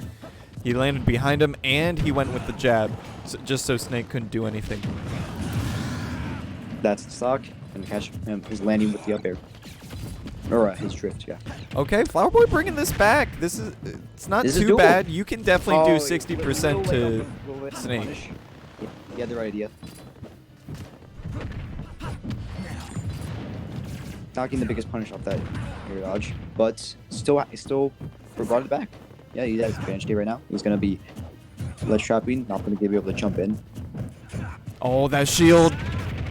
The shield is low. He wanted. I feel like Nop knew that. Yup, C4 does a lot. C4 Almost almost took died it. to C4. Punishing the Fox side right there. The trade. DBZ. Almost. That was the same. And now we are on last stock situation here. Still got a little bit of room to go. We're gonna see what each player That does. down tilt just did 15%. Why does down tilt do 15%? Oh my word. He's a big boy. You seen those legs? You seen those legs? Yeah, he's got those metal tipped boots. Oh, yes, let's go. No, we said explosive, but this really is just showing how much damage you can take in a very small amount of time from both characters. We see, even though we see Fox at 80 and Snake at 100, this is still pretty even, honestly. I will say, Flowerboy might have to do a little more work here, but it's completely doable. It is anyone's game. Yeah, with the rage, up smash is gonna start killing earlier and earlier. Oh my word, I'm scared. He waited. He wanted to catch the out of shield option. Not gonna give to him just yet. F-Tilt getting close to killing even across the stage. Unfortunate. He's gonna catch upbeat with the heater. It is now 1-1. 1-1. We have turned it into a best of 3 for these last few games.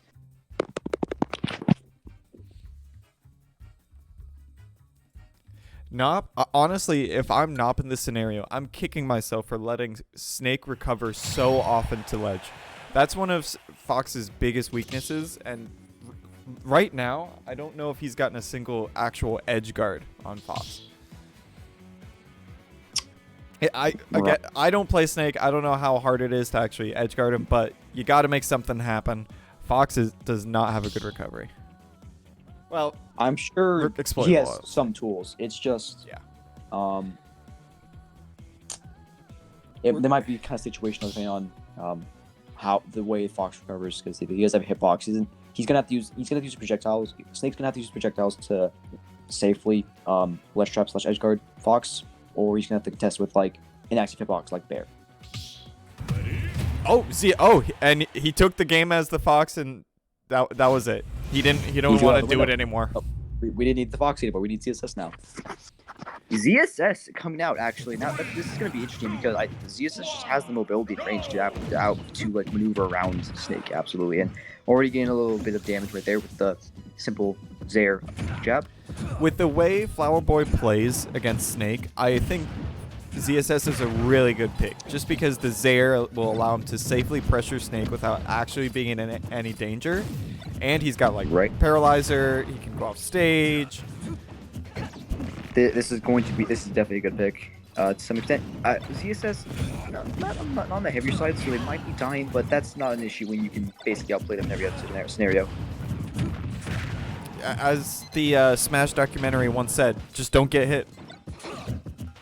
And ZSS does that very well.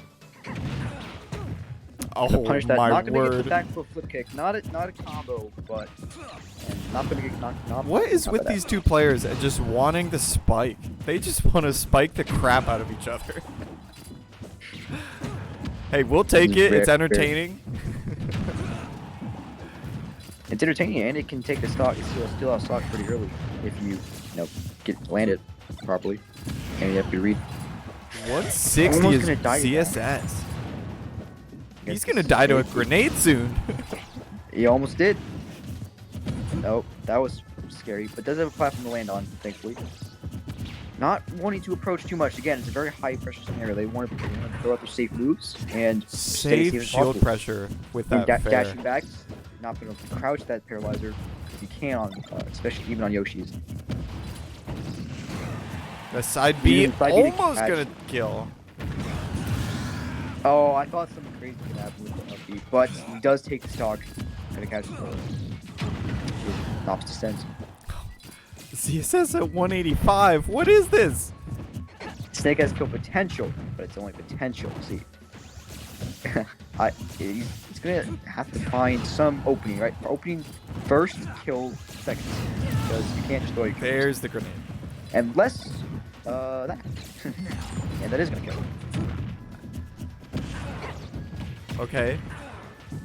This is Snake.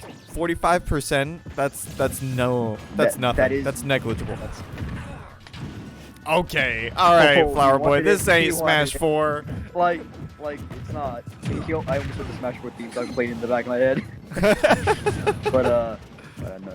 Yeah, no, it's actually the game going on this and gonna catch the landing with up to outer shield. Not an orthodox option, but he has enough time to do that. Still pressuring with projectiles. Excellent recognition coming out from Flower Boy in that last lead strap scenario. He recognized that Nop was just slowly backing up, so if he waited there long enough, Nop was just gonna give him the free regular get up. I think Nop kind of thought in his mind that probably might change up his role, but there was another roll in from Flowerboy there, so maybe Nop might take that into consideration. Dodging the paralyzed once again, crouching. Up be out of shield, that's gonna do it. I'll take it. Placing the C4. Didn't get the stick. Left side. He most likely wanted the stick, but still gonna take the stock and having enough time to make it over there and up tilt that. Reverse. 12.9 to 12.7. Wow, very, very even game so far. It is, honestly, anybody's game. It's still anybody's game, absolutely. And as always, mixing in. Obviously, you see a lot of paralyzers, range moves, snakes, projectiles, and especially there, grab, side DPS. A lot of these are range moves, which have potential to be safe, especially in space. And again, these players keep mixing in those options, which makes you think, okay, I'm gonna have to play safe, wait it out, play patiently, and then while you're waiting, they hit you with a burst option. They mix you up, and that's, I think. Oh my word! Oh boy, that was actually. I thought he was gonna die for that. Not gonna have the biggest hitbox, so it's not gonna scoop. Not still alive. Having Flowerboy in the corner right now. A couple grenades. Oh, I thought something crazy might happen there, but nope. We're 111 to 91. This is doable. Both sides definitely should be scared right now. That crosses up. It's a risky option, but it crosses up. Not to grab. Oh, tries to run up tilt, trying to cash his option out of shield, but side B, good kill move, and a back air. He finds that back air. Not trying to immediately jump out of the corner all the way up there was a decent idea because, Flowerboy would have to chase him up there with like a hard read, but if Flowerboy had enough time to, safely pressure all of his landing options and get in the bear for the stock, Flowerboy is now up one more game, and he takes it. Do you think we see another character switch from Flowerboy? I don't know. He took the game. He took the game. So depends on how he's feeling. If he's feeling it. If he stays DSS, that makes sense.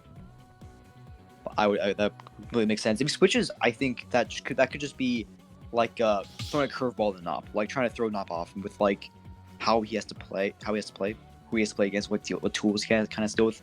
So I can see either way. It depends on what Flowerboy's feeling. We're going back to PS2, but right now Flowerboy's trying to pick a character. I think he's doing his whole roulette thing of just he has his characters that he's willing to play, and then he puts assigns a number to each character, and then he just rolls the die to see which one he plays. Imagine being at that level where you can just play whatever character you want and still be in winner or grand finals up 2-1 against the dude who took the last big Alaskan tournament. Just having that confidence to yourself, the sheer confidence you have to know that you can play any character you decide. Okay, we do see the ZSS. Okay. He probably opted to stick ZSS. That's a safe pick. Safe bet if you played well with him, took the game. No reason not to. So here we are. Game 4. Game 4. Flowerboy's up. One more game and he takes it. We're gonna immediately see a lot of, as always, a lot of grenades from Nop. Yeah. Placing them where he thinks Flowerboy wants to be is gonna be. I think Nop is the king of you're playing neutral. You know, you think you get hit once or twice here and there, and then you look down and you're like, wait, I'm at 150%. What happened? If you look away, if you blink for too long, then your stock's gone. We're seeing Nop has a pretty sizable lead, especially with ZSS's size or weight. Really nice movement. It is hard for ZSS to hit small characters or crouching characters at times because she has moves, but they don't hit very low as opposed to, you know, she has tilts, but you're not gonna always be using those, especially neutral. Not always. You don't always need to. Not always doing that, but. This fair pressure coming up from Flowerboy, really strong. Snake doesn't really have the best out of shield, so that fair on shield is just so safe. You essentially have Nair for very, very certain moves that don't work for Vile and are unsafe enough, but that's really it, I'm gonna be honest. And he's gonna have to find other ways to get out of shield. Maybe just having a grenade in advance so he can trade.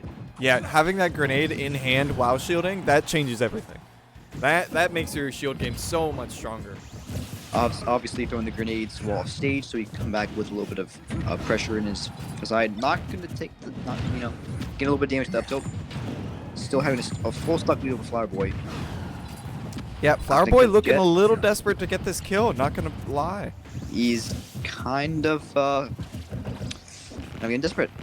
Unfortunately, side B, right wall, Nop's right in front of him, not going to work. Nop's going to get the down throw tech chase. The kill. Down throw is such a strong option from Snake, even at low percent, just because it's a guaranteed tech chase. Sometimes you gotta realize you gotta consider the fact that your opponent's gonna be a little antsy. It can be a little antsy, so they're gonna throw out their kill option. So you have to be very wary of that because if you're expecting them to wait, then you get hit with an option. So you have to be very mindful of that, which is Nop's doing extremely well. Not getting caught in any of these upbeats. Some of the upbeats that. Finally lands the side B, taking that first stock. Flowerboy's got a lot of work cut out for him. Nop is in an extremely strong position right here. Having a stock and a percent lead both over Flowerboy right here. If he gets a down B spike, I think that's going to change all the momentum for this last match. I don't know because he would need it, and even then he still has an entire other percent lead, deficit to get by, and catching just the short up. So Nop gonna bring it down to game 5. Oh, amazing showcase from Nop just at the the difference from the Spirit from last game where it was really close at the end, and then Nop just changing that, taking that knowledge from the last game and taking this next game. Was really impressive. These two just want to give us the best match possible. Going to game 9. Wow.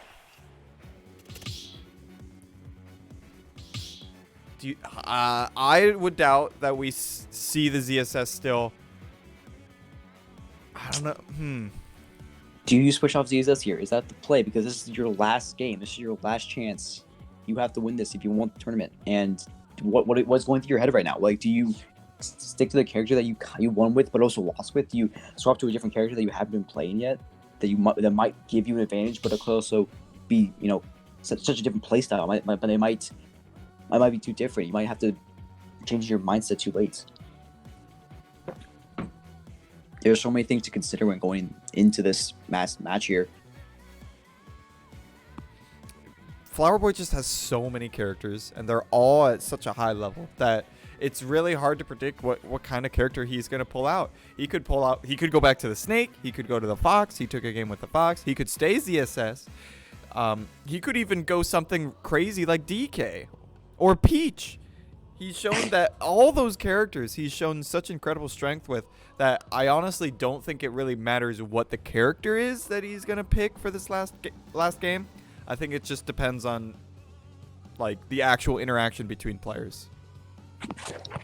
The question is, how does Flowerboy want to close this out? What is he feeling most confident in? You have to consider that the players' feelings and just mentality overall can play a huge factor into this. Obviously, you're considering what characters you want to play that have a decent chance against Snake that you're feeling comfortable with.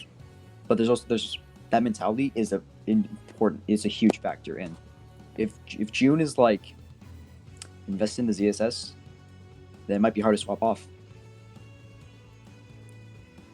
I don't know. We're seeing him sit on this character select still. screen for a little while. It's a tough decision, but Small he's feeling it. battlefield. Nop locking Okay. in the snake. He's not switching. I would be surprised.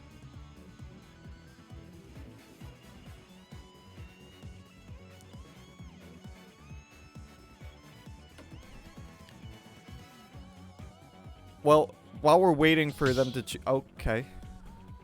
He didn't hit it in Smash GG yet. Still says he's picking Bowser. What? Out of all the characters we were going through, you know, we're listening to like, Snake, we're he just listening to played Fox. Peach. What? He played Beach. He played Cloud today. He played a little bit of Meta Knight. And you know, he went Snake earlier. Bowser. Huh. he took games with Fox, right? And I guess, you know what? Honestly, it's his choice. We're gonna have to go with this. Now we're going into Game 5, Grand Finals Reset. This is the last game of the tournament. Flowerboy Bowser. The Flower Boy Bowser. Who expected this? Raise your hand in chat if you thought he was going Bowser. If I see any hands, you're banned. It's like a Jeopardy question. What character is probably going to go? Yeah. Bowser. Can I phone a friend?